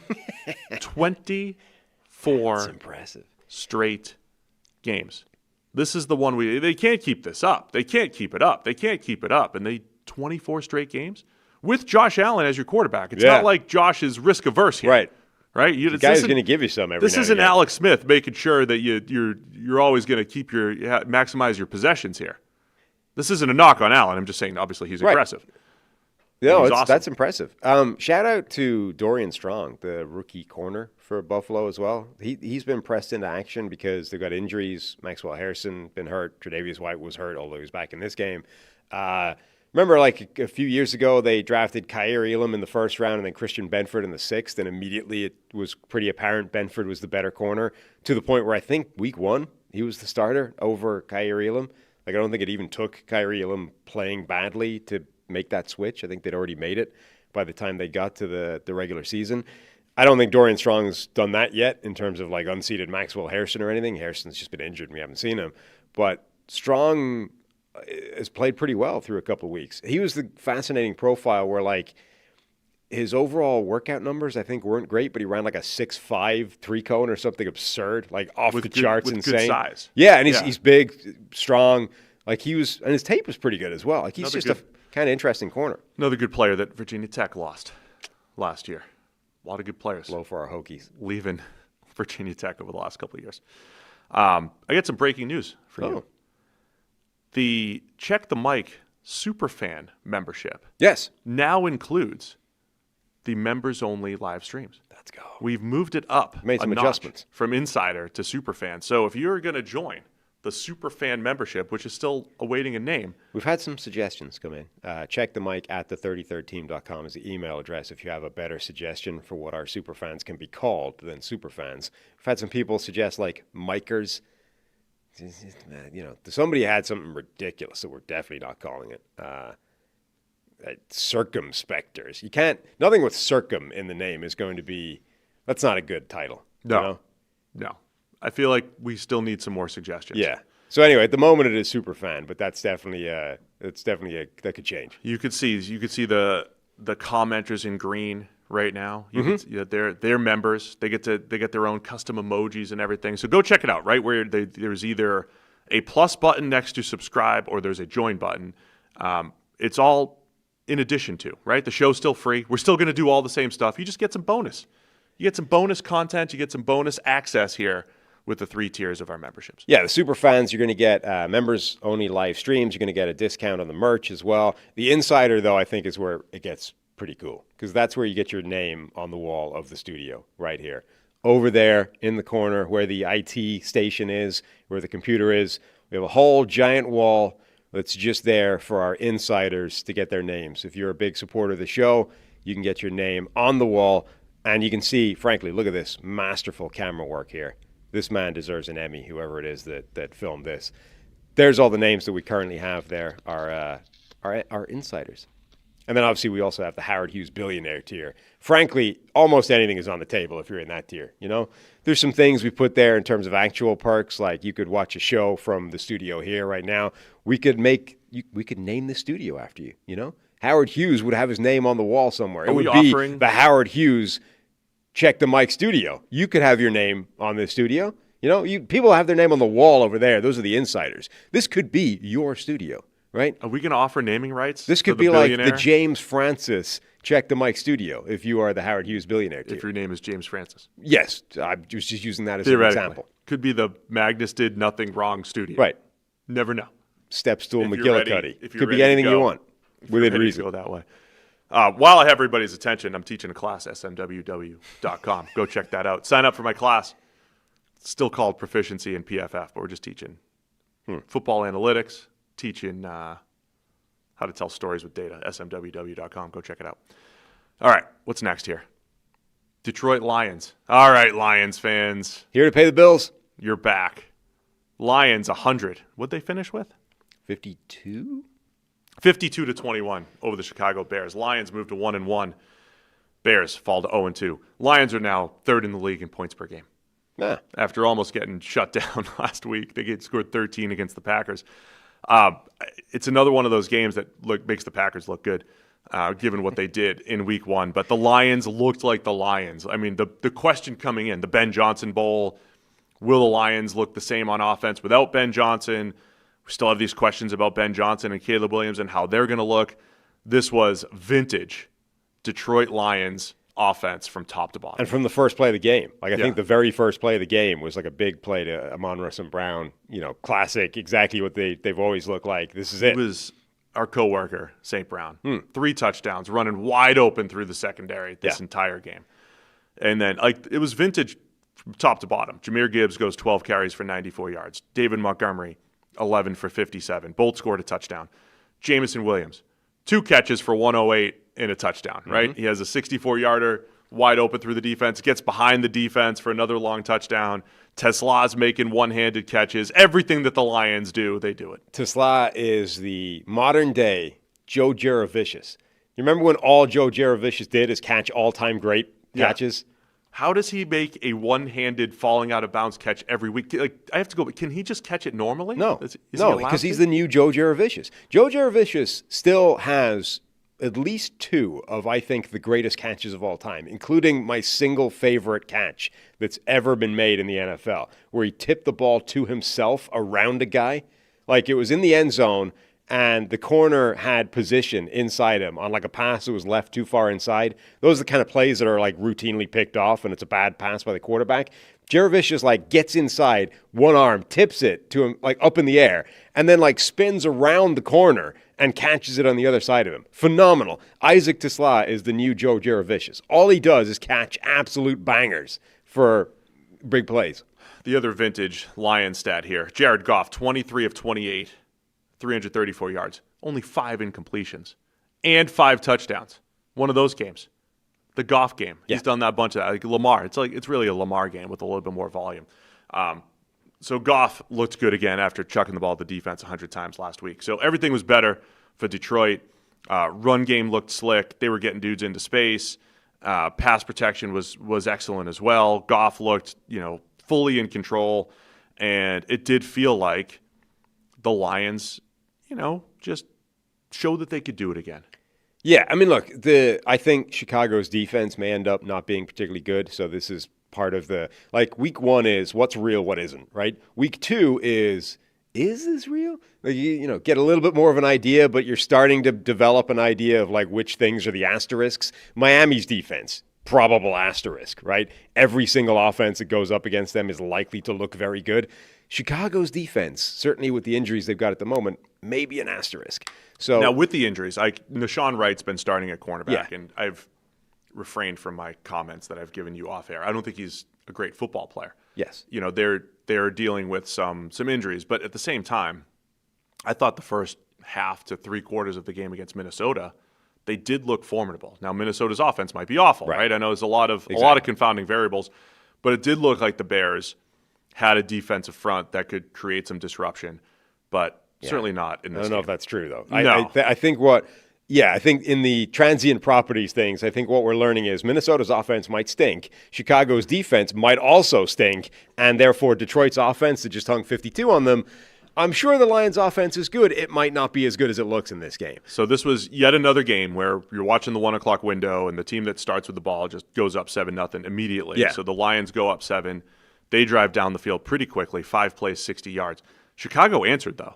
Yes. Roma Dunze on the shallow cross. I think that was a shallow cross touchdown for 28 yards. That was a nice play there. So it looked like, hey, the Bears are going to hang here. They're going to hang, but then Detroit goes up 21-7, 28-14. Every time the Bears started to come back, Detroit's offense pretty much unstoppable during this game. I mean, Detroit. Then the halftime play, going into half play. The two things of concern for the Lions in Week 1 were both not problems in this game. Number one, they looked much more just in rhythm, in sync, detailed. It looked much more efficient. It looked like Ben Johnson was coaching the team again. And then the offensive line, which had been a big problem in Week 1, was not a problem at all in this game. Again, how much of that is things got right for Detroit versus Chicago's defense isn't good. The Bears' offense, though, is kind of interesting because, they kind of hung with the Lions in the first half, but every time they got close to them, they found a way of screwing something up. So Caleb Williams had a really bad interception where he did the classic Caleb Williams thing of, we're escaping, we're going out, and then he just airmailed a thing right to Kirby Joseph. Yeah. It's like, what is that? Great play by Joseph, but ill-advised decision. Just wildly off target. Whatever about, slightly off target throws where you can at least understand, you're on the run, it's a difficult pass, but you just got through praising accurately, I think, that the best thing Caleb Williams does is throw on the run. You get him out there firing, and he's able to rip these passes from ridiculous angles and put it on target frighteningly accurately sometimes. But then you get passes like this where you're like, that was so far off, and it's a turnover. You can't make that play. And then, just before halftime, Detroit gets lucky, right? The Isaac Tisla catch down the sideline. They're running out of time. Tisla himself didn't think he didn't think he was in. He thought it was a catch out of bounds. Apparently, so did the official on that side and ruled it out of bounds, which stops the clock. And by the time they realized actually he was in bounds, it's good, play on, the Lions had enough time to just about clock the ball and run another play and score a touchdown. Had they ruled that correctly initially, I don't think the Lions would have had a chance to score before halftime. So Chicago effectively got unlucky and basically got an extra touchdown on the board that they probably shouldn't have had. So that put them up 2 scores, and then they came out right in the second half scored again. That was pretty much all she wrote. Yeah, in the second half, it just completely went away. They got up 31-14, 38, 45-14, and then it was pretty much garbage time there. Caleb Williams sacked 4 times, including one by Marcus Davenport for the Lions. Just something to keep an eye on. Had a really nice rush against Darnell Wright as well. Darnell Wright had started the season looking pretty decent at right tackle in pass protection. Davenport got him for the 1 sack. Braxton Jones still looks like a weakness at left tackle. That was one of the stories of the preseason there. And Caleb Williams, like the one positive for the Bears, I think, is Roma Dunze through 2 weeks. You're not getting nothing from Colston Loveland, very little from Luther Burden. I thought those guys were going to make an impact this year. He's another one of those like Kyle Williams to the Patriots, where it's like optimism was high based off preseason and training camp and usage patterns, and now he's just out here barely seeing the field again. And, Tyson Bagent came in late and goes 2 for 3 for 27 yards and had a better passer rating than Caleb Williams. Quarterback controversy. Producer Will, justified. Paid Bagent. Get ready. And a statement game for the Lions. And I think this bodes well for Detroit. When you talk about, it's easy for us to just go and say, this was good, this was bad. We want to see more good plays than bad plays or whatever. But I think the mental aspect of Dan Campbell getting the team to bounce back from week 1, where they were just beaten easily by Green Bay in all facets. Yeah. At the same time, there was a couple quirky plays in there, like the Brian Branch pick 6 that could have gotten them in. But I think Dan Campbell getting the Lions back on track in week 2. Now, the dome helps, right? You get home, Lions are good in the dome, it plays to their strengths. But to show, I think it was important mentally to show that they could have a game like they used to have when the guy on the other sideline was calling the plays. Right. Prove that out. Lions are still the Lions. Now, they go to Baltimore next week for Monday Night Football. It's going to be a great one. But I think this is a big one for the Lions to do it and to do it in dominant fashion. One interesting development, I think, for the Lions is, so everyone's focusing on the offensive side of the ball with Ben Johnson leaving. What's the offense going to look like? The defense is using more zone coverage than they've used in the past couple of years, where they've been like one of the most man coverage exclusive teams out there, like hyper aggressive. And they're, I think, struggling a bit with the transition. Like, there have been a lot of coverage busts through 2 weeks where it's just like they're not communicating. Like, you watch these guys try and pass off routes, and like they're not, like, there's no heads up. Like, hey, this is coming. They're just like pass it off, and nobody's there. And they keep, like, guys are running wide open through this. So if you look at Caleb Williams' performance, against zone coverage in this game, the numbers are crazy because it's just coverage. That busts. was a Dunze. Yeah, wide open on the. So they've had multiple plays in both weeks where they've just goofed in the coverage because they're not, like, the communication in zone is not there yet for this Lions team. Not experimenting, like shifting, transitioning to more zone coverage where communication is more important because you have to actually tell somebody that there's a route coming into their zone. Anything else on this one? No. Brian Branch is still awesome, by the way. Yes. Flying around, making a ton of plays these first 2 weeks. Yes. Just wanted to shout him out. All right, Los Angeles Rams 33, Tennessee Titans 19. Rams moved to 2-0. Titans fall to 0-2. It was a close game into the second half. It was actually, Tennessee was up 13-10 at the half. Matthew Stafford with a really bad, ill-advised interception. Just didn't read the curl flat defender, Sam, which happens sometimes. And Cody Barton picked it off, let the Tennessee Titans take the 3-point lead heading into the half. Titans were up 16-13 late into the third. Then the Rams started to run away with it. Touchdown to take the lead late third quarter. They go up 27-16, then 33-16 with a Blake Corum 1-yard touchdown run. Blake Corum looking pretty good running the ball. Looked a lot like Kyron Williams running the ball for the Rams. And Rams get the win from, I think we talked a lot about Stafford's back and what he was going to look like. There's a lot to like about the way Stafford looks, zipping it around, him and Devontae Adams and Puka Nacua. Yeah. They had big games. And then the Cam Ward experience on the other side. I've got some thoughts, but what were your initial thoughts on this game? Yeah, I mean, kind of. The Titans are feisty. They're competitive. They're not easy to beat, but they're not as good as most teams are going to be playing. So I think a lot of games they play in are going to unfold kind of the way this one did, right? Which is they hang tight, it's a close game, and then eventually the other team kind of goes away in the fourth quarter, and it looks like a bigger not blowout, but it looks like a less competitive game than it was. It was a pretty fun game. Cam Ward had he had some psychotic plays in this game. I don't even know if I mean that as a good or a bad thing. It's so entertaining. Like, his touchdown was nuts.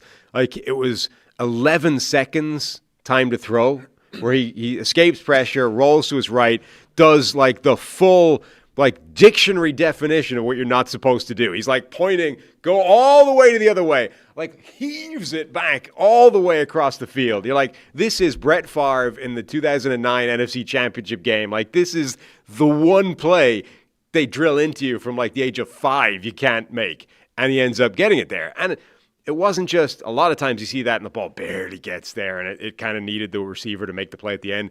The ball beat the defender. I mean, it got there. It takes so much arm strength to do that crossbody. Whilst you're running in the opposite direction. It's absurd how hard that is. He also went he had a full Will Levis play where he's like falling over horizontal, like underhand lob to his left. Only the difference is he actually completes it to his own player, not an opposition player.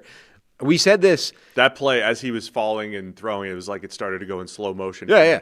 And we said this at draft time, right? Yeah. Like, the difference between him and Will Levis is not necessarily that he's not going to – it's, you got to make them. You might have Levis-like plays, but you'll have the throwback crossbody touchdown to offset it. And, it's a fine line between meme play and he made it, so it's okay, right? And Mahomes makes those plays as well. Like, the difference between Levis and these other guys is that they actually complete the play. And it's crazy, but if you can somehow make a greater percentage of those than you're screwing up, it's kind of okay. You say, he's just mercurial, right? He's a magician, right? Will Levis is a magician, only the tricks don't work. Yeah, I mean, I have a lot of thoughts on Cam Ward. You've got the throwback play, which, by the way, there was back-to-back plays. Alec Ayamanar, one-handed catch. Yeah. Great catch. Put in against his helmet, and then the throwback. I mean, it's like, if you're a Titans fan and you want to have some optimism for the future. That connection. Right. Ward to Io Manor. I mean, Chimera DK has shown some flashes here and there. You can at least have some optimism for what Cam Ward is capable of, what the young receivers look like. There's something there. And again, I think they are competitive defensively for the most part. The other part, though, for Cam Ward is every time there's one of those plays, I think the pass protection's been bad. Dan Moore got whooped again for another sack. Josiah Stewart, by the way, just another explosive pass rusher that the Rams have added here. Josiah Stewart beats Dan Moore for a sack. And then Cam Ward's pocket presence, man. Like, something has to change there. Like, every quarterback that gets compared, that wins outside of structure, of course, gets a Mahomes or Josh Allen comparison. And then the next thing you say is, well, you can't build your whole career off that. And Mahomes and Allen don't build their entire career off of spectacular outside of the pocket plays. They win from the pocket, right? They throw on time, they get rid of the ball, and that's where Cam Ward has been hit or miss. And so for him to even scratch the surface of his potential, get close to his potential, he's going to have to win from the pocket better. I think he's got the deep drops that make it difficult on the offensive line. His pocket movement's not always in favor of his offensive line, and sometimes it is, right? So it's just all over the place. So they're down 20-16. He's got a pretty clean pocket. He steps up, kind of steps into a sack from Byron Young and fumbles. And that was what led to the Rams being able to pull away there. So those are the types of things. There are too many probably of the out of structure plays that you want than you'd like. And so he's just got to figure out that balance, Cam Ward. Playing outside of structure, doing the 10, 12, 13-yard drops that put pressure on the offensive line. Sometimes it's good. Like Jalen Hurts does a lot of that. Let's drop really deep, make sure the line knows, and then I can find my escape routes for scrambling. Jalen Hurts does some of that. Ward has to find the way to make that work for him and make it work consistently and not have that play where he steps up into a sack and fumbles. Yeah. I mean, it's a work in progress. Like, a lot of the big high leverage plays went the Rams' way as well. Like, they went for it on 4th and 1 early in the game, and it was sort of not a trick play, but it was like a handoff to Puka Nacua instead of your standard sort of fourth one. He's hard to bring down. That dude is so strong. In the Super Bowl, by the way. Sorry to interrupt. But 4th and 1, Cooper Kupp in the Super Bowl jet sweep, except Puka took it 45 yards for a touchdown. He's so strong and hard to get to the ground. Like, he's a great player to actually give those types of carries to. But like they 4th and 1 could have been a high leverage play for the Titans defense. Instead, they cough up a big gain. Like every time the Rams needed a play like that, they got one. Devontae Adams looked great in this one again. L'Jarius Sneed made his debut, and he looks not good again. L'Jarius Sneed, remember, the Titans traded for him before last season. It was a curious move at the time, and I think a part of why they made changes in the front office. They were in the middle of a rebuild. They gave up draft picks to get L'Jarius Sneed. He was coming off of the Super Bowl win with the Chiefs at the time, and he looked great for Spags, press man corner, played on the outside. For whatever reason, Sneed, I mean, I know he's coming off of his first time he's played since like week 5 or 6 last year, just has not been the same player with the Titans, not nearly as aggressive as he was with the Chiefs, allowing too much room. Devontae Adams put a great move on him for the touchdown, got behind him for a touchdown. He's just given up way too much room to receivers this last like 6 games that he's played with the Titans. But again, something to keep an eye on, and I'm always looking forward. I still think Tennessee's in this massive rebuild mode. Just keep an eye on Sneed as a trade potential for a team that needs a corner. So I'm going to keep an eye on his play as we get closer to the trade deadline here. But Stafford looked good again, man. We were worried about the back, but I think he's zipping it around and looking pretty good. Yeah. Blake Corum, who I mentioned earlier, 5 carries for 44 yards and a score. He looked good, man. And that's got to be, I mean, that's got to be as split a backfield as you've seen from the Rams. It tends to be Kyren Williams with like basically every carry. It's not like this is a massive workload for Blake Corum, but I'd like to see him give him something. 6 games left. You ready? Sure. Quick break to talk about our friends over at Root Insurance, though. Root Insurance believes that good drivers deserve better rates, so they've created a new kind of car insurance that rewards good drivers in an easy-to-use app. Traditional car insurance companies focus on demographics like age, zip code, occupation, and credit score to price your coverage. When Root offers a rate, your behavior behind the wheel gets more weight than any other single factor. They don't use occupation or education level to negatively affect your rate. So while you drive, Root gathers and analyzes data from your smartphone sensors, and after a few weeks, you'll get a car insurance quote based primarily on your driving. Save up to 44% off your initial Root quote after you take the test drive. If you need a tow truck, jump start, or if you lock your keys in your car, Root will cover the help you need to get back on the road when you opt into roadside assistance. The Root app makes it easy to edit your coverage, update your policy, or file a claim in just 3 minutes. You can get started today at Root.com. We got Panthers, Cardinals next. We were supposed to start this game 48 minutes ago. Just according to the notes. I don't know if those notes are right. Okay. Cardinals 27, Panthers 22. They made it a game. Panthers made it a game late. It was 27-3 Cardinals into the second half. They were down 27-9 with like 5 minutes left. And 27-9 with about 5 minutes left. The Panthers had a 14-play drive to make it 27-15. Didn't even get the 2-point conversion. Then they make it 27-22, and they get the onside kick. Another one of those games where the miraculous part of the comeback went down as planned for Carolina. And then for whatever reason, on that final drive, it felt like they didn't have a shot, and Arizona held it. But it was 27-3. Kyler, I think that was right when Kyler had that ill-advised interception. He's rolling to his left. They're in field goal range. Tries to throw it late. It pops up for a pick, and it helped spark Carolina to score the next, 19 points. Yeah, it was like a disaster of a start from Carolina. They had like 2 turnovers in the first couple of drives.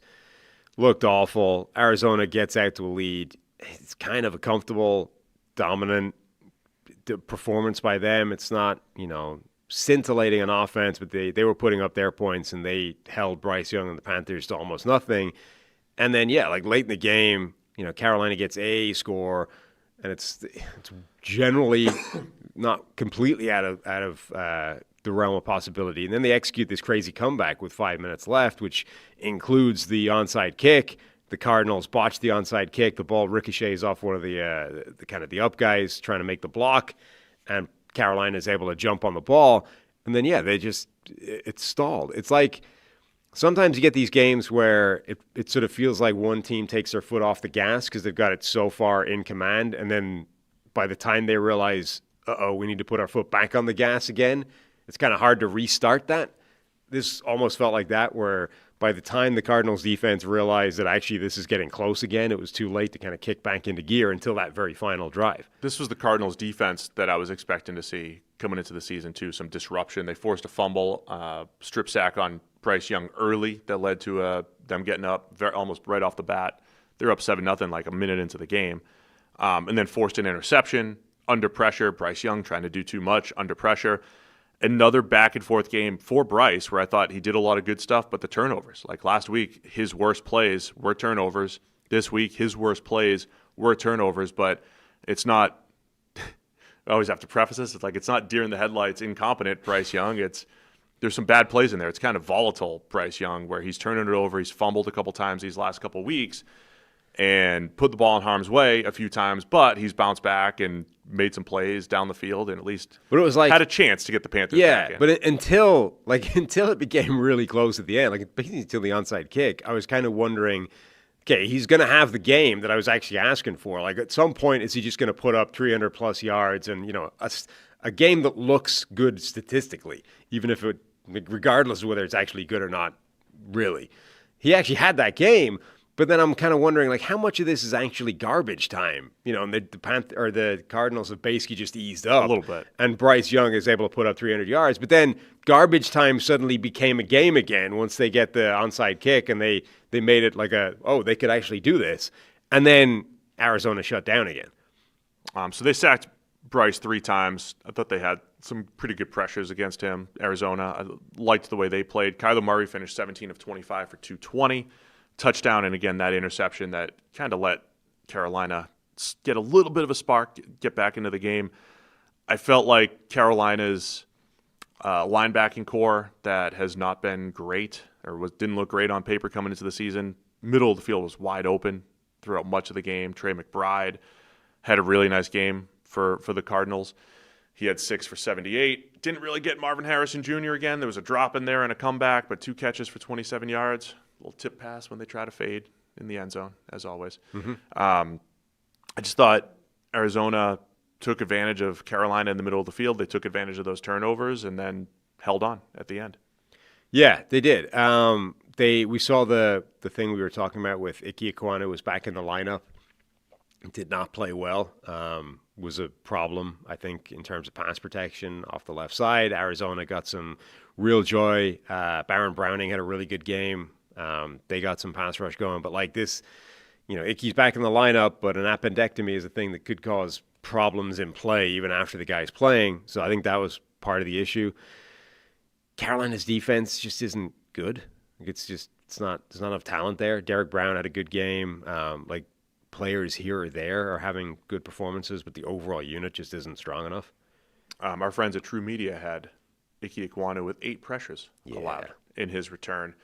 2 sacks for the ageless Calais Campbell, 1 for Josh Sweat. Again, you start to see the multiple ways that Arizona can get after the quarterback now for the first time in years. Calais Campbell sacking Bryce Young has got to be one of the largest size disparity sack things that's ever taken place. Welcome in to check the mic. It's like a foot difference between them and probably.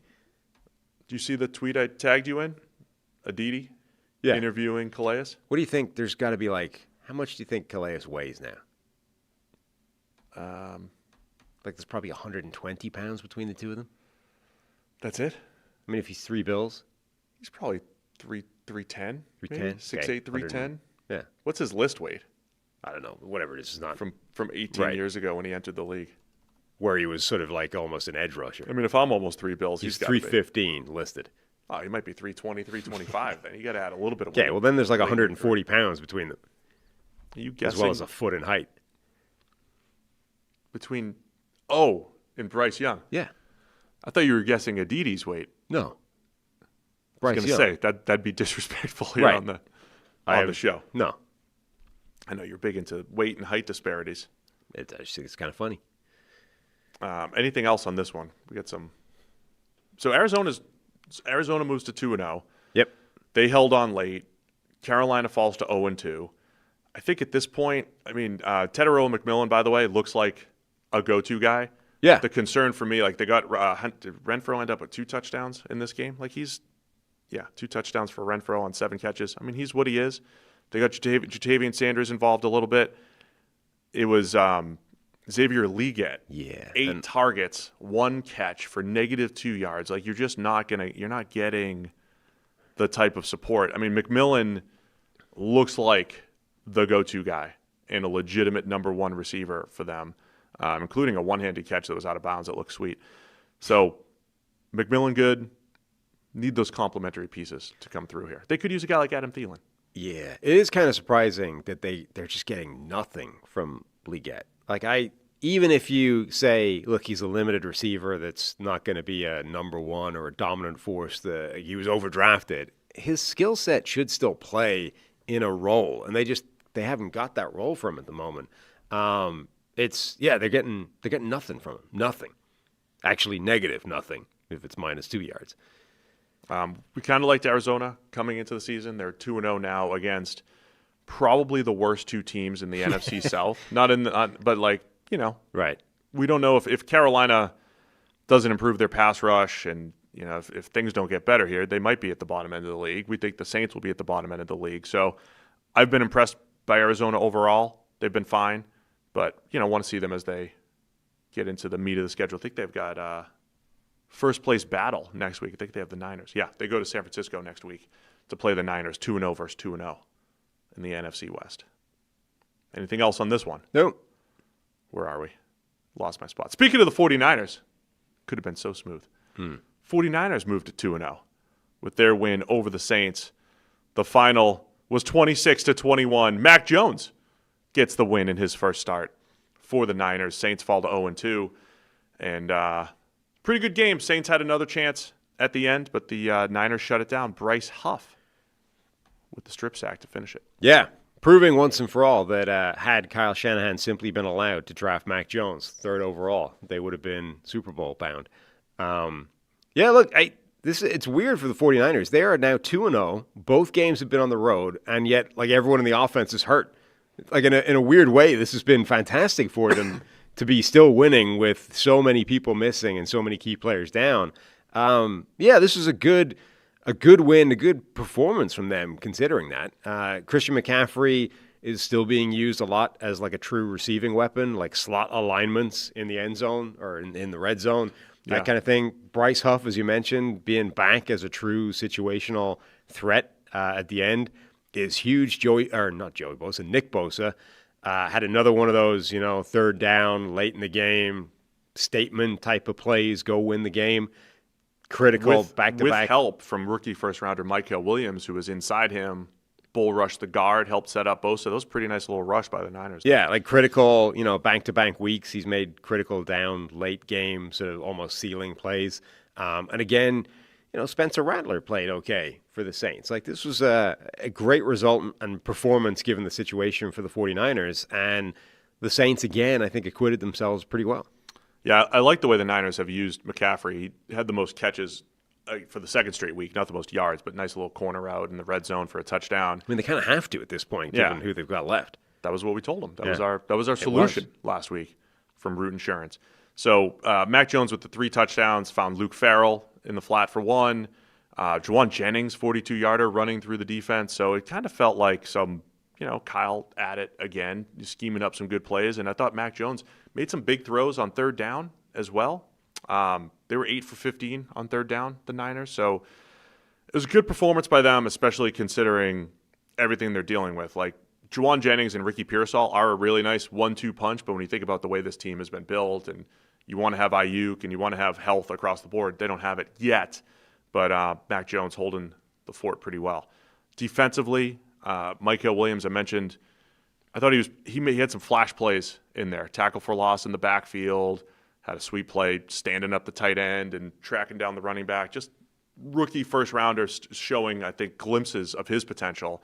So you have him, you have Nick Bosa playing at a high level, Bryce Huff burst off the edge, looking pretty good. So I think the Niners' defensive front which was a question mark for me coming in. It's not perfect across the board. Still worry about the defensive tackles, their ability to hold up at the point of attack, but I think they're getting some pretty good play from their edges, and they're moving Michael and Bosa around. Like Bosa was lined up over the guard a few times as well, moving those guys around, trying to find the best mismatches there. I think you're seeing Robert Saleh dive a little bit deeper into the bag to try and, I think he knows he doesn't have the personnel that he had previously and that he would like to have ideally.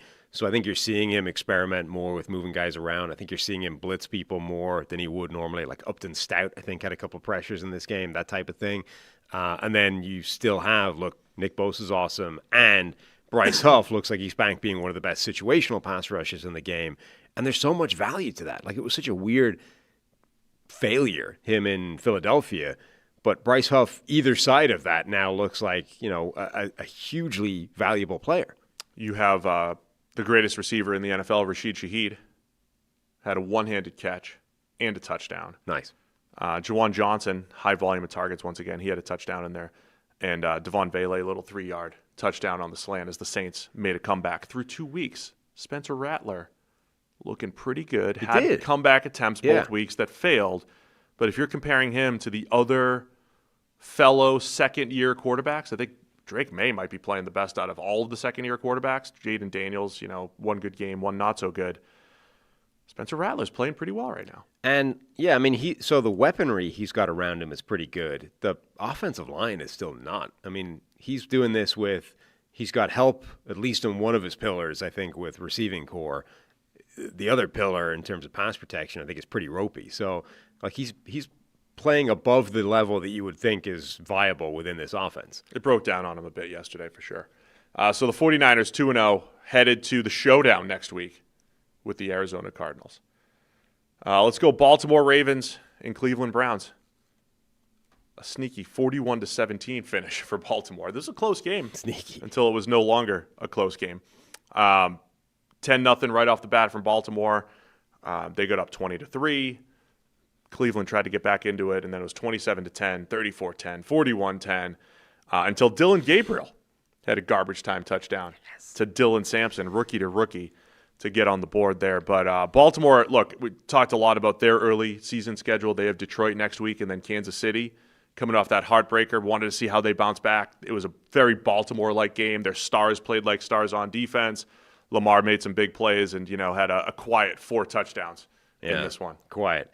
It always cracks me up, how powerful just game flow is for, like I said, it kind of got out of control. But early in the game, the Browns are doing pretty well. They're 3-0 down. Then we get a blocked punt. The Browns don't recover a Derrick Henry fumble. Second one in 2 weeks, by the way, for Derrick Henry. Don't recover a Derrick Henry fumble. And then, very soon after, Baltimore scores a touchdown. Now all of a sudden you're down 10. Yeah. Like we talked about with the Jets early with Buffalo. That was a game we thought might be pretty close. I don't think we necessarily thought this one would be close. I definitely picked Baltimore to cover, even though it was a 12. It was a big spread. But had that little sequence gone the other way, either one of those plays gone Cleveland's way, we might have been talking about a very different game. Instead, a couple of plays bounced the Ravens' way, and suddenly you're double digits up, and now the floodgates open. Cleveland's run defense has been pretty good. They held, for whatever it's worth, Chase Brown to 2 yards per carry last week, right? And then this week, Derrick Henry, 11 carries for 23 with the fumble, as you mentioned. Grant Delpit ends up not looking ridiculous after saying Derrick Henry's not that hard to tackle. He's not. Everyone else was, apparently. But really, it was Tez Walker who they couldn't cover. 2 touchdowns. Breakout season for Tez. DeAndre Hopkins also with 2 really nice catches. One for diving catch for the touchdown. They were both almost identical. Yeah. One down at the one. Yeah. He was he's going to become, all he's going to do is catch the occasional, ridiculous, either a Tesla catch or just a deep bomb that he outmuscled somebody for. That was the other thing the Browns did. They had, I think it was 2 goal line stands where they at least got it to 3rd or 4th down for Baltimore from the 1. So you can almost say there was more good plays than bad for Cleveland in this game where they got smoked by 3 touchdowns. Yeah, and then we saw remember last week when Joe Flacco's wide receivers turned 2 catchable passes into interceptions by bouncing it upwards. The exact opposite thing happened this game where Joe Flacco throws the ball right to a defender, basically, and that turned into a touchdown. Like the guy didn't catch it, and Cedric Tillman ends up catching the back of the end zone. So I'm not saying it evens out because that's 2-1 in the opposite direction that Flacco would want, but we have 3 wild swings of plays that did not end up in the result that was deserved on that play. So the stats for Baltimore's offense, not nearly as gaudy as last week. Had some short fields. Nate Wiggins with an interception that he returned back inside the 5. You mentioned the block punt, so it had some short fields. So Lamar ends up with the 4 touchdowns. But I think Cleveland's defense overall did a pretty nice job. Myles Garrett, did he have 1 or 2 sacks? Again, he at least 1.5 per the NFL. So that's 2 times he tackled Lamar Jackson at quarterback. But then Defensive Player of the Week is going to go to Roquan Smith, who had 15 official tackles, 3 for loss, knifing into the backfield multiple times, also had the fumble return for a touchdown in there as well. So you're talking about the things that need to go right for the Browns. Don't throw an interception that gets returned to the 5, don't fumble and allow a touchdown on it, and don't have a punt blocked. Yeah. I would like to give a shout out to Wyatt Teller for forlornly chasing down Roquan Smith and really sprinting his heart out. I mean, that guy genuinely must have believed for quite a period of that play that he was going to be able to run down Roquan and stop that fumble recovery becoming a touchdown until eventually, physics proved otherwise and he had to give it up. But I've rarely seen an offensive guard chase so hard against an immediately obvious waste of time. You are not going to catch Roquan Smith at any point in this play, and yet that man ran his heart out trying to do it. Where's do we have any other news that's come through here? I see people talking about Burrow's injury, trying to see if anything else came in. My quick summation, the Ravens are a much better team. They took care of business. They have 2 tough games coming up as they move to 1-1. Their stars played like stars on defense. Roquan Smith, Kyle Hamilton, Wiggins with the interception. And Dylan Gabriel, that was a nice little 8-yard touchdown pass to Dylan Sampson for whatever it's worth late in the game. Yeah. I mean, Dylan Sampson, I think, there's some signs of encouragement or optimism for the Browns, but the Ravens are very, very good. Ravens are better. Boom. That game's done. Easy. What do we have here? Eagles-Chiefs. Eagles get the win to move to 2-0, 20-17 over the Chiefs. The Chiefs are 0-2 in the first time Patrick Mahomes has lost 3 straight starts, dating back to the Super Bowl. First time in his NFL career. Yeah. 2 of which have come to the Eagles, of course. And with a tough schedule still for a few weeks. I mean, I'm not saying this is a scenario set up for Nick Wright. He must be loving life right now. Because right now, everyone's going to be writing off the Chiefs. Shouty show Monday. It's done. There's at least one article that Dynasty's dead. That's what I'm saying. The Dynasty's over. The Chiefs can't win. I mean, I already saw Dano last week being unless the offense does X, Y, and Z, they cannot win a Super Bowl. The eulogy is being written, which is Nick's time to shine because he's going to spend this week being the Chiefs, don't worry about it. They're just mailing through September. They know January is where we do these things. They're going to win another Super Bowl and you guys are all going to look like idiots and I'm going to look like a genius. So both teams traded a couple drives early. Kansas City missed a field goal. Eagles got up 7-0 with a Saquon Barkley 13-yard touchdown. Chiefs came back with the next 2 scores, including a Mahomes scramble for 13 yards. They did not get much going in the passing game here. So it was Mahomes scrambling, which is always part of what made him special, right? Is if you're going to take away my pass game, I'm just going to outrun you. And he had 7 carries for 66 yards, including that touchdown. He had 60 yards at the half on the ground. But the overall stat line, very pedestrian, especially, before that 49-yard touchdown to Tyquan Thornton. But the key plays in the game here, the second half was just a fun back and forth. This was a defensive battle. The Eagles' offense wasn't great either. It was a defensive battle. Spags was sending the house at the Eagles. And we talked about this on the pregame show. Hurts has this history with the blitz where it's kind of hit or miss, right? There's some times where you can really shut down this Eagles offense if you blitz him, send extra rushers at the right time. But they had one answer for it, which ended up being huge, which was a jump ball to Devontae Smith. The second time that Spags really sent the house. It was 7 or 8. I mean, it's one of those when you're watching the broadcast, it feels like the Engage 8 call on Madden. Feels like everybody. And he just chucked it up, jump ball to Devontae Smith. That led to the touchdown that put the Eagles up 20-10.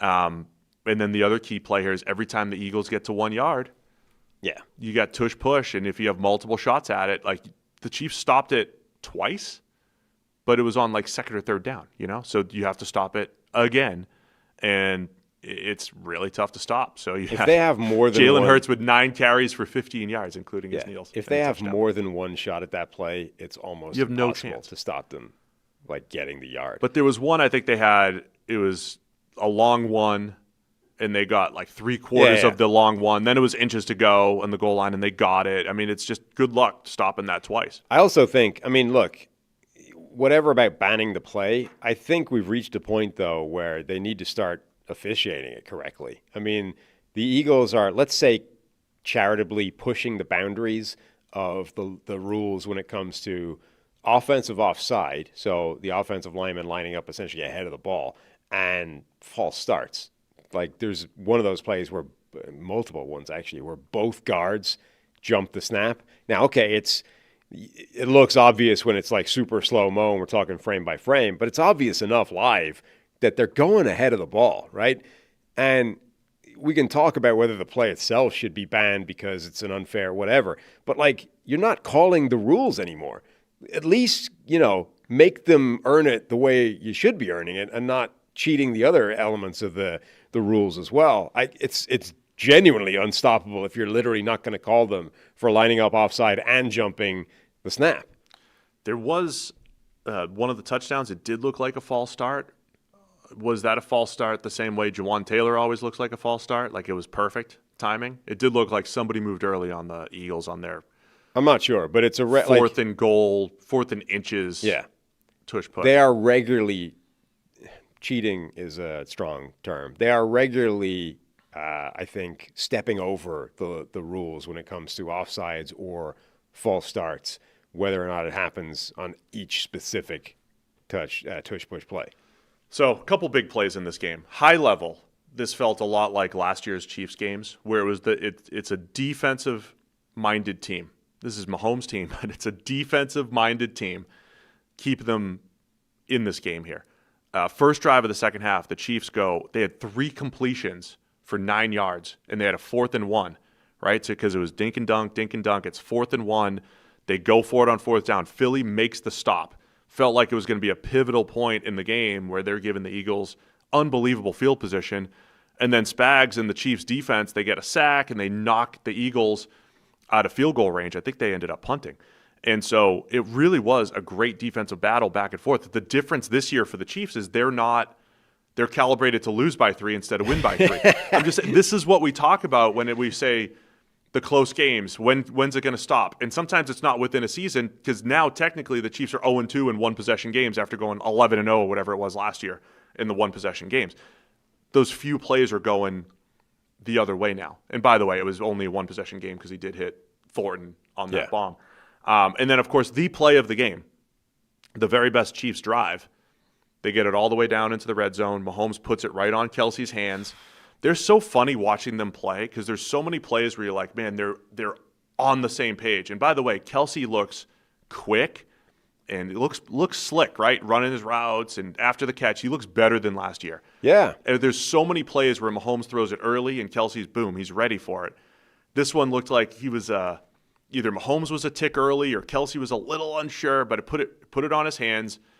Kelsey doesn't make the catch, bounces up into Andrew Makuba's hands. Makuba returns it about 50 yards, tracked down by rookie left tackle Josh Simmons, who saved a touchdown temporarily, but that ended up leading to the eventual jump ball to Devontae Smith, and that was what put the Eagles up 10. That was a 10, 12, 14-point swing there. Instead of the Chiefs going up to take the lead, they ended up going down 2 scores on the ensuing drive. So Andrew Makuba looks great.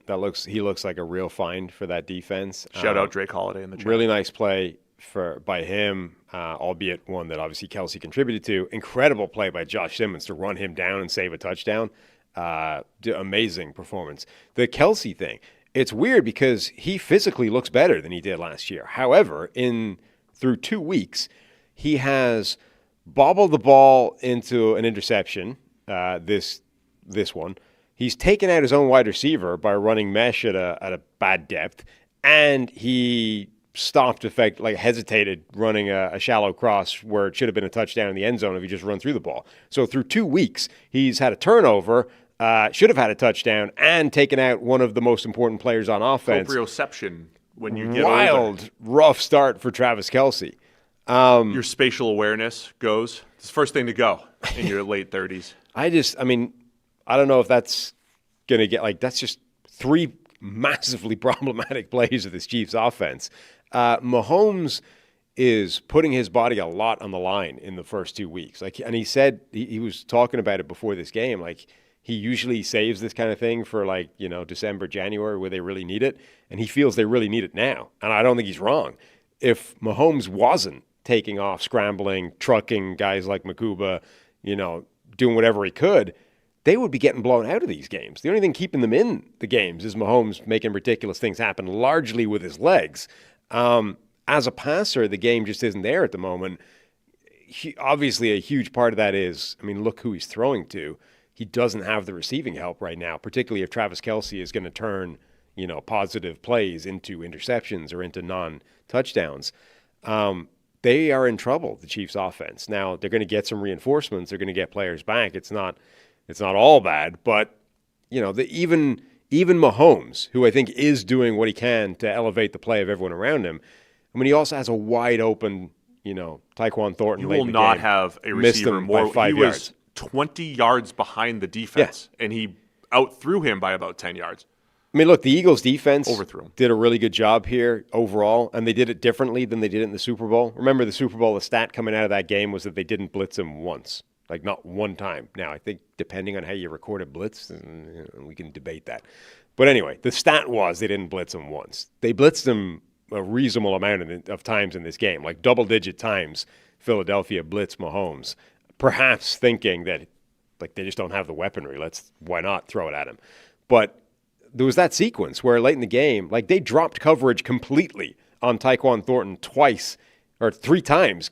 Twice they dropped coverage. And then the third one, they actually had him covered, and he made the play at the end of it anyway. But the first one, complete and total coverage bust, and Mahomes missed him by 5 yards. And it was another one of those ones where he's so wide open that if you just put air under the football, just don't overthrow him. Let anywhere. Him anywhere that's catchable, and he can make the play, and it's a huge pass play. Instead, Mahomes misses him by a mile.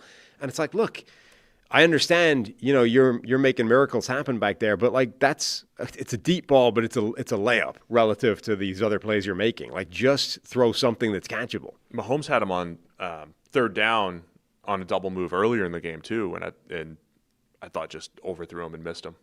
Thornton, Thornton's been open behind the defense multiple times in the first 2 weeks, and I think there's two big completions in there, including the one that got them within 3 late, and then the Eagles ran the clock out and finished it up. So, good job by the Eagles. And the thing I say about Philadelphia every week, multiple ways to win. Multiple ways to win. It could be the run game. It could be slow it down. I also thought, as much as I complimented the Chargers for being aggressive in the opening week against the Chiefs, I don't think the Eagles were necessarily conservative, but they were certainly more willing to trust their defense. And that doesn't usually go well against the Chiefs. The Eagles settled for a couple long field goals. Again, going back to your point, teams are more content. They're okay taking a 55-yarder. And there was multiple times the Eagles, they ran draws on 3rd and 15, 3rd and 12. They just said, we're going to take 6 yards on the ground and punt. And it worked for them. I don't think that normally works against the Chiefs, but I think it goes down to the final line for Mahomes passing the ball, 16 of 29 for 187, a touchdown and a pick, sacked twice, and then you take away the 49-yarder late to Tyquan Thornton, it looks that much worse. Yeah. And so the Eagles were not afraid of this Chiefs offense. Look, again, I agree. When Rashee Rice is back and Xavier Worthy's they said he might be back next week, maybe this looks completely different. But same thing we've been talking about these last couple of years. When there's a piece or two missing for Kansas City, they have trouble being a good, highly effective offense. They are a ball control, short passing type of team that plays defense. And when you play these close games as often as you do, sometimes the bounces go the other way, and that's what's happened through 2 weeks. I mean, the Eagles are going to be ahead of the curve on this because of what they did to Kansas City in the Super Bowl. But I feel like the mystique for this Chiefs offense is very much worn off now. Like, teams are not scared of them anymore. Like, they are willing, that classic thing of you don't blitz Mahomes, like, think of what he's going to do to you. Teams aren't scared of it anymore. Teams are now coming after this Chiefs offense because they just do not believe that they have the ability to hurt them. And given their current supporting cast of weaponry, I'm not sure they're wrong. The run game has kind of evaporated. Pacheco is not having the same production that he had. You know, Kareem Hunt is not the player that he used to be, even though he might be the best player in their backfield right now. The passing game does not have the weapons, certainly not with Travis Kelce conspiring to turn good plays into bad plays. They don't have the weaponry to scare teams anymore. So it's like a self-perpetuating circle. Teams are now no longer scared that they can be hurt by the Chiefs offense, so they're coming after them more, which is putting them into tougher situations, which is making it harder for the Chiefs to hurt them, and it just spirals. It's too early to write them off or to say this is terminal or to, write any of the eulogies and that kind of thing. But I do think they're in trouble. Like, this is not a good situation to be in. They're 0-2 and they're facing some tough opponents. Yeah, we mentioned the schedule a while. So they've got the Giants this week, and you still have the Ravens in week 4, Lions in week 6, I believe it is. So just something to keep an eye on. The first half of the season schedule for the Chiefs, I think, is more difficult. They have the Bills in week 9, then a bye. Depending on what you think of the Broncos, who always play them tough, or the Raiders, the second half of the season might be a little bit easier. But if they find themselves in a hole, remember the goal is Super Bowl in Kansas City, and for Buffalo and for Baltimore, it either leads to an away game in the playoffs, or maybe there's a chance someone else is challenging for the division this year. But it's early. They're 0-2. I'm not writing the eulogy for the Chiefs. Credit the Eagles, man. Multiple ways to win. Love the way their defense played. A.J. Brown had 5 catches for 27. A lot of short stuff. Brady was calling that out. Like, they haven't really even attacked down the field this year at all. There's the jump ball to Devontae Smith in this one. There's the bomb that he threw to Jahan Dotson the first game. Hurts. But the ball control ground game for the Eagles and playing defense has been working so far here. Mm-hmm. All right, what's next? We have 2 more games. We sure? Make sure we didn't miss anything. Indianapolis Colts moved to 2-0, 29-28 over the Denver Broncos. Game-winning field goal. Never missed, man. Never missed, 5 for 5. So we had a 55-yard field goal that was missed by the Colts. Didn't happen. A leverage call against the Broncos. Leverage call negates the missed field goal, 45-yarder though, for the Colts to win it on the penalty. Tough way to fall to 1-1 here for the Broncos, and resilient win here for the Colts. That's how the narrative changes off one penalty. Yeah, I mean, look, on the one hand, you would say the Broncos should have won this game because they basically forced the missed field goal from distance and managed to. But they did cheat on that last play. Yeah, exactly. Managed to get it taken off the board because of a leverage call, which, didn't affect the play on the basis that the kick went over their heads. He missed it. On the other hand, it doesn't, for the purposes of analyzing, what is each team, I don't know that it matters that much. The point is the Colts got a much bigger test this week against a better team. Miami is the asterisk, right? We knew that after week 1. And the big question is, does this offense still look good going up against Denver's defense, which we know is good? And the answer is yes, it did. Daniel Jones looked really good, made some big plays. Danny Dimes is back, multiple dimes deep down the field to Indianapolis players. The run game is still there. Jonathan Taylor looked good again. They've got receiving weaponry. Tyler Warren looks fantastic. Alec Pierce made some plays. Michael Pittman made a play. This looks good still. And that is way more important than whether or not they came out, the correct side or otherwise of the very close scoreline. Can't say enough good things about the Colts offense and how they've looked through 2 weeks. And you made the point, look, what do we know about Miami? What is Miami going to make everybody look good? Well, we have multiple years now of Denver looking good defensively from the second half of 2023, all of last year, and week 1 last week against the Titans. And it didn't matter for the Colts. I thought both defenses were allowing some open stuff, man. There's some wide open passes in the flat on both sides, but Jonathan Taylor making big plays, 43-yarder in the pass game, 68-yard run. In the run game, he finished with 165 on the ground, and just continuing to say, Tyler Warren, Alec Pierce, Josh Downs, all of these players. Downs made some huge plays in this one. Tyler Warren, I love the way they're, sneaking him out of the backfield, sneaking him, put him at fullback and little wheel route for 41, the tight end screen. You're probably going to see that at least once a week from Tyler Warren because he's good at selling it, catching it, getting upfield, and making something happen with it. So you've got these weapons, and Daniel Jones is spreading it around and playing efficient football. And this happened despite, early in the game, they went for a 4th and 1, actually a handoff to Tyler Warren, and they didn't get there. So in this, we've talked about multiple games before where a big high leverage play goes against the team early, and it was the start of a snowball that went south.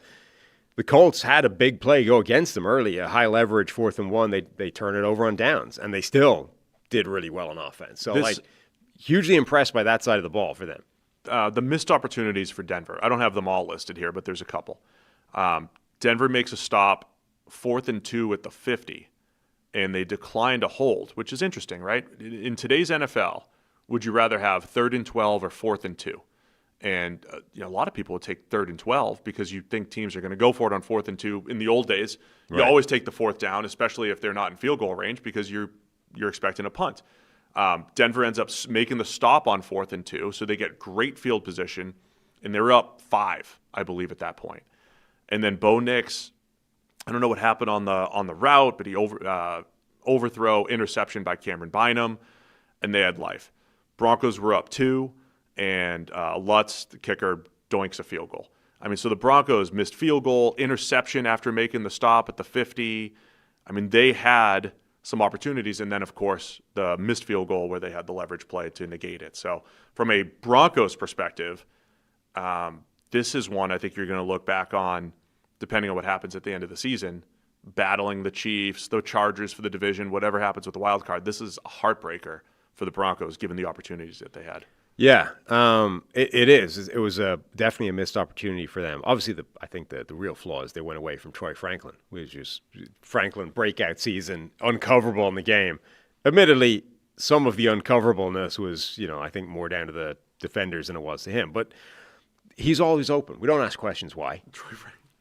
This is the Kenny Stills, man. He was just always open behind the defense. I don't know if it was his doing or he was good at eliciting coverage bust. No, Franklin looked really good. The big looks play, like a good all-around receiver right now, whereas he was just a deep threat last year that was struggling to catch the ball. His first big play was a classic scramble drill. He adjusted deep, right? He saw his quarterback in trouble, immediately went deep. Bo Nix found him, and that was a big play. They went to Oregon together. They know each other. Exactly. The coverage didn't adjust as quickly as Troy Franklin did, and that's why. So that's on him, right? That's him making a play. There was a quick play in the flat as well where he just shook a guy and broke a tackle, made the play. He's genuinely a good receiver. He was last year if he could just catch the ball. Now he's remembered how to catch the ball. You've got a guy that's big, fast, has some moves. He's a legitimate threat. So Franklin finishes with 8 catches for 89. There was another beautiful touchdown from Bo Nix to Marvin Mims in there, 23-yarder on the deep ball. So there were some things to like about the Broncos offense and, of course, the Colts offense. I'm just telling you, they look fantastic, man. They still haven't punted this season through 2 games. Oh, wow. They're that good. Shane Steichen's got his guy. I feel like we walked through every range of outcomes for the Colts this offseason. So it's very easy. We could find the soundbite. This is Daniel Jones. Are they going to pay Daniel? I'm not taking a victory lap yet. But $45 million for Daniel? Remember how much there were some people that ridiculed me for picking the Colts to win that division. And, maybe looking really good. Through 2 weeks, it's good. Through 2 weeks, that call looks good. If the playoffs started today, they'd win the division. The Indianapolis Colts, the number 1 seed. Let's see where the standings are. Mm-hmm. What's the best NFL? I will say, I think this was a really impressive performance for their offense. I think the defense might be a little bit further behind than the offense is. Again, Miami is a total asterisk on both sides of the ball at the moment. Their defense gave up some. Now, they were without Latu in this game, but the Colts, I think, their defense might be a little bit more TBD than their offense, but I think their offense looks legit. The Bills might have the tiebreaker right now. Ah, bummer. Bills have the number 1 seed at 2-0, followed by the Colts and the Bengals at 2-0. By the way, Mekhi Blackman, the Vikings cut him loose after coming back off his ACL, despite a really problematic-looking cornerback group. I mean, he's come right into the Colts starting lineup and looks pretty solid. Yeah. I can't help but think that he could have been useful for Minnesota. Nonetheless. And then the Colts, like the O-line, holding up pretty well. I mean, evidence-wise of Shane Steichen, Anthony Richardson had spurts of good play, but on either side of that, you had a Gardner Minshew-led team that was on the fringe of the playoffs where you got I don't even know if it was the best play from Gardner Minshew, but probably the best results from Gardner Minshew. And so far, through 2 weeks, pretty good play from Daniel Jones. Great results from Daniel Jones in this offense. The only other time where we've seen that from Jones is 2022. So 1 out of 5 seasons from Jones, running an effective offense, and now these 2 games with Steichen. So great start here for the Colts. And some luck as well to get the win. Are we giving them proper credit? Yeah, I mean, look, it's a game where it could have gone either way, right? Like Denver had a couple of good stops on 4th down. On the other hand, as soon as they got a stop on 4th and 2, Bo Nix throws an overthrow interception, gives it right back to them. Like the Colts had chances to win this game, but the chance right at the death, Denver, should have won and then found a way of giving away a penalty and giving them an easier kick to a kicker that's never missed. So you keep making that joke because we just watched the guy miss a kick, and then they hits the next one after the penalty, and the announcer's like, he's never missed a kick in his career. He's 5 for 5. And you're like, we just watched him miss a kick. I understand the play is nullified and it technically doesn't count, but it's still weird to say he's never missed a kick, having just watched and commentated on that happening. I love it. That's why I love showing up on Monday morning to hear what you heard. What did you see? What did you catch that I didn't? Because I didn't catch that, and I'm glad I did. Anything else on this? Nope. People are yelling at us. Bo Nix's interception was tipped at the line. Okay. Bad luck, I guess. Bad luck. We need to start a campaign. So I brought this up last night. The key plays feature on YouTube TV. It's quite useful. You can skip through a lot of key plays on your TV. If you watch YouTube TV on a browser window, that feature simply does not exist for no reason whatsoever. And you alerted them to this yesterday, right? Yeah, I tagged them. I did one of those very passive-aggressive, bitchy tweets where it's like, why would this possibly not be a thing at YouTube TV? Just thinking that would go into the ether and, nothing would happen. Well, they'll respond. And then, some YouTube TV support channel reached out and was like, oh, I'm sorry to hear you're having problems. Can you, blah, blah. So they sent me to some chat thing, and after looking into it, they concluded, it turns out that's just not a feature on the web browser at all. Can they add that, please? So I was like, okay, is that something that will be added? Why does that not exist? And they were like, we don't really have a good answer for that, but if enough people complain about it, it'll get added to the to-do list. I'll add to the complaints. So everyone needs to go and complain to the YouTube TV people that as a product manager, the key plays feature does not exist on a web browser. As a former product manager, that's what happens. You need to have multiple requests, like not just Sam's request. I need to hear this from a lot. We need everybody. It's the weight of numbers that will make this happen. They also did you couldn't watch Eagles Chiefs at the beginning either, right? No, I always had that. I don't know what your problem was there. How did you find it? It was just on the TV where the games are. Were you watching on Fox?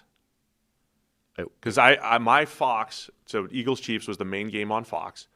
My Fox channel was on YouTube TV, was getting the bonus coverage of Giants Cowboys. It was just even though it said Eagles Chiefs, it was bonus coverage of Giants Cowboys. Fine, but then you're supposed to be able to go to these just Sunday ticket version of the game, and it was telling me it was blacked out. No, I just clicked into the game that told me it was Eagles Chiefs, and it was Eagles Chiefs. I don't understand the differences there. So YouTube TV, who I would love to have as a future potential sponsor here, because I feel like there's good synergy there.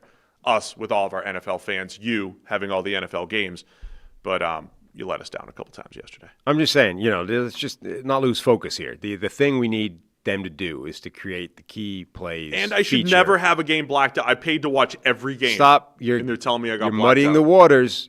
Key want key plays plays. feature added to the web browser. It's And there TV. on the TV. It's not even on the TV. I have it on the TV. Oh, it's on. Oh, is it on the TV? No, it is on the TV. It's not on the web browser. I've only seen it on my. No, on it's my there on the iPad or TV. iPhone. It's perfectly useful. We could go do it over there on that TV. It's perfectly handy there. It's just on the browser that does browser. not exist as a feature. Got it. All right, one more game. Atlanta Falcons 22, Minnesota Vikings 6.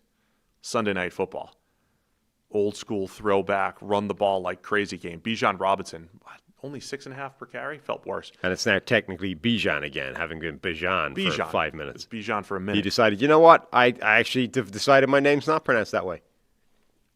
The Falcons running backs combined for 38 carries for 219 yards. Yeah. Now, there was a couple free yards in there where they let Tyler Algier score late in the game. But Bijan finishes 22 for 143 with a long of 25.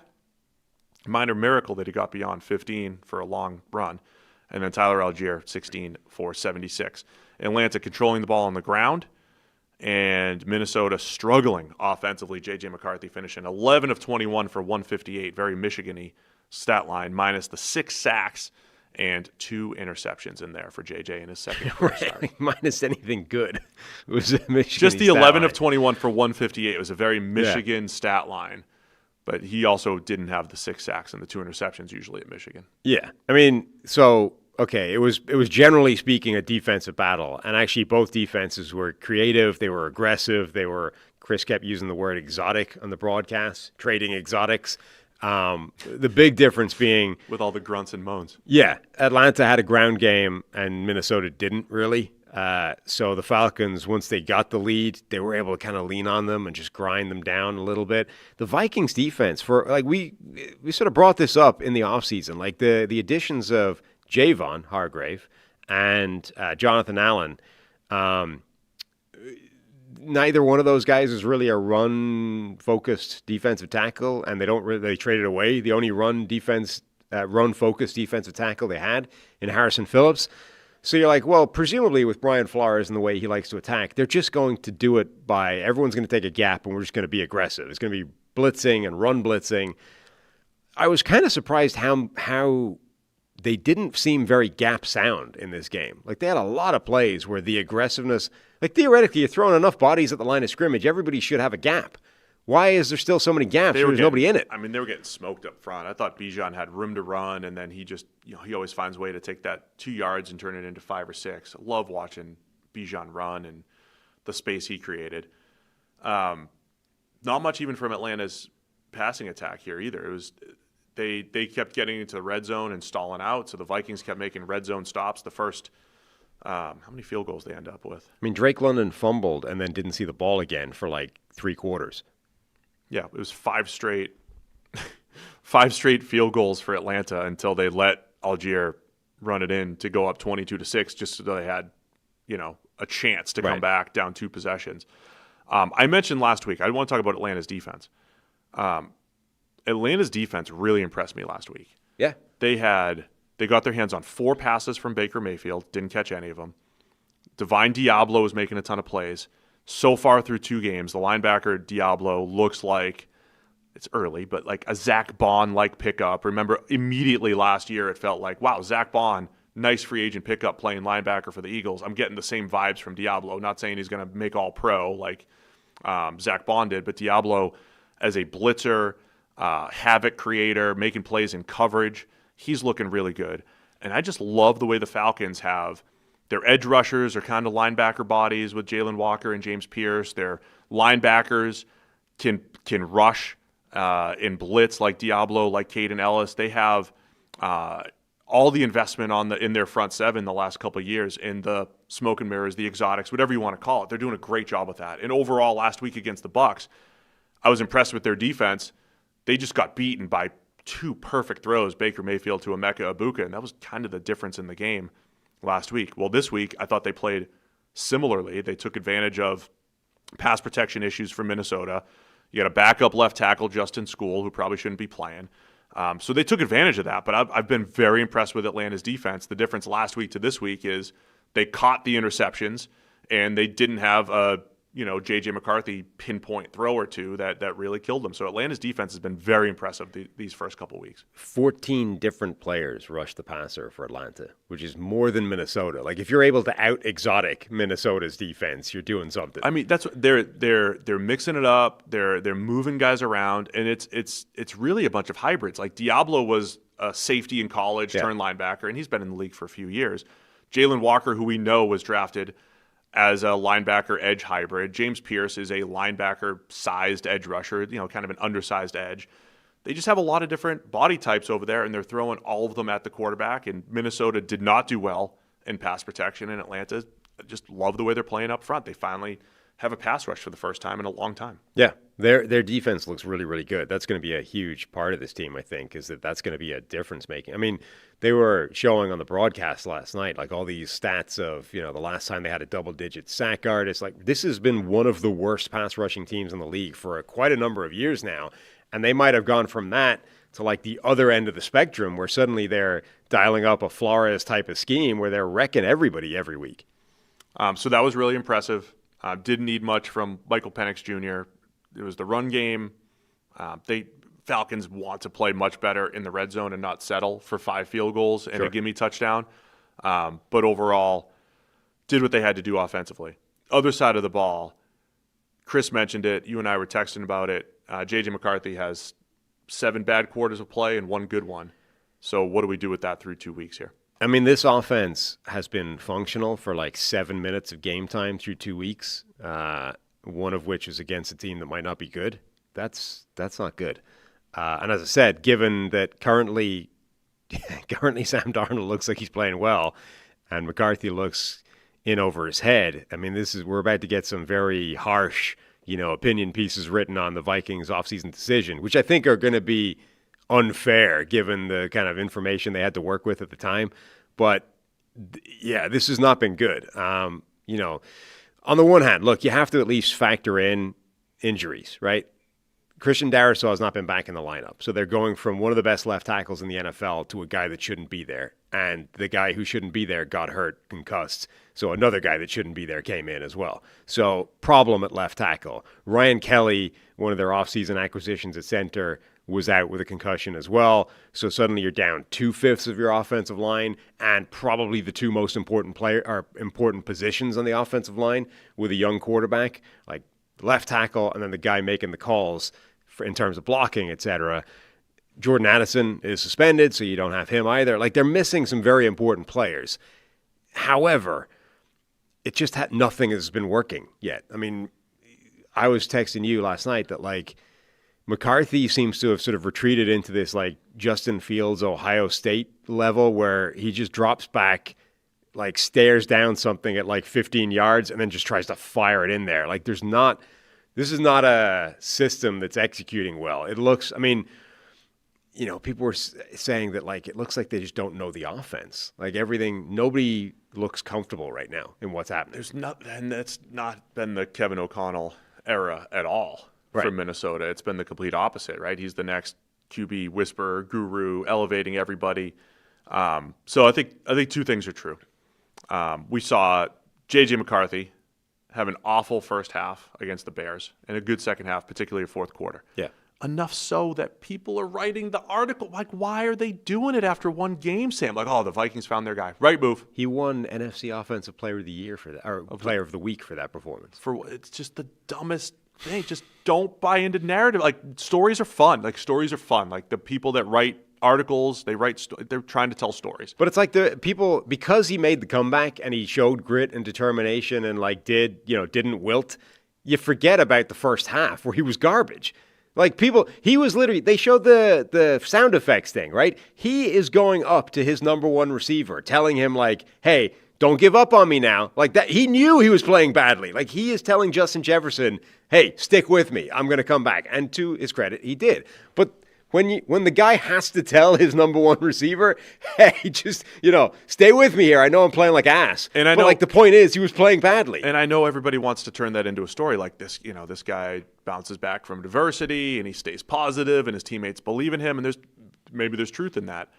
And then the analyst in me is like, well, half the game was bad and half the game was good. Right. Can you actually control when those things are? What are we going to see in week 2? And the point is, but because you executed the good part in the second half, people completely forget that the first half existed. Well, it's easy to say, well, he just had jitters, because the story is he just had jitters or Right. whatever. Or if it went the other way, you would say, oh, he's only a script quarterback, and then the defense adjusted to him, right? Depending on when it happened. When the reality is, it might just be when the things happened. Yeah.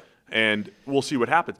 It wasn't a good game for J.J. McCarthy. The best thing that they did was right before the half, beautiful route by Justin Jefferson, little double move on the safety to get a 50-yarder just to get into field goal range. Second time in 2 weeks they've had this just before the half, big play to get them into field goal range. That's the best thing Minnesota did offensively. But it was also, it was kind of like an isolated one-on-one route, right? All you're doing is dropping back and hoping this thing works, and Justin Jefferson is amazing, so it did, and you put it on him, right? But in the second half, they had an opportunity to do the same thing where, they're down 9 late in the game, 3rd and 1, they get a slot fade to the speedster, Jalen Naylor, and he's open. He's got a few yards on the guy, and you miss him. Missed him. Again, like the Mahomes thing, you can't throw an uncatchable pass there. It's the only thing you can't do.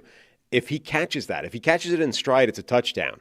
And you've gone from being down 9 to now, presumably they go for 2 in that situation. But whatever, you've made it very close.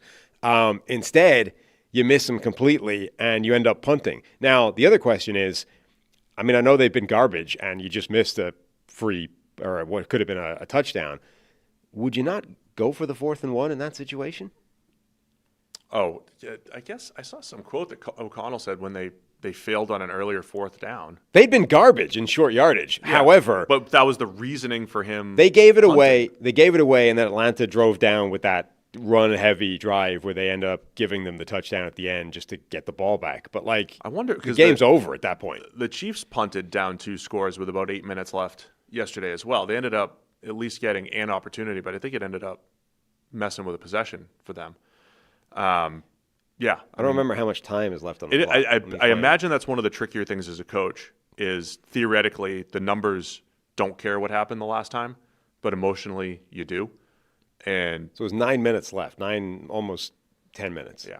I think you still got to go by the book, which is probably go for it no matter what's happened previously. And you're on your own 28, so it would have been, The example I always use was the time Peyton was on Monday Night Football, and the Cowboys had 3 of the worst goal line plays you've ever seen.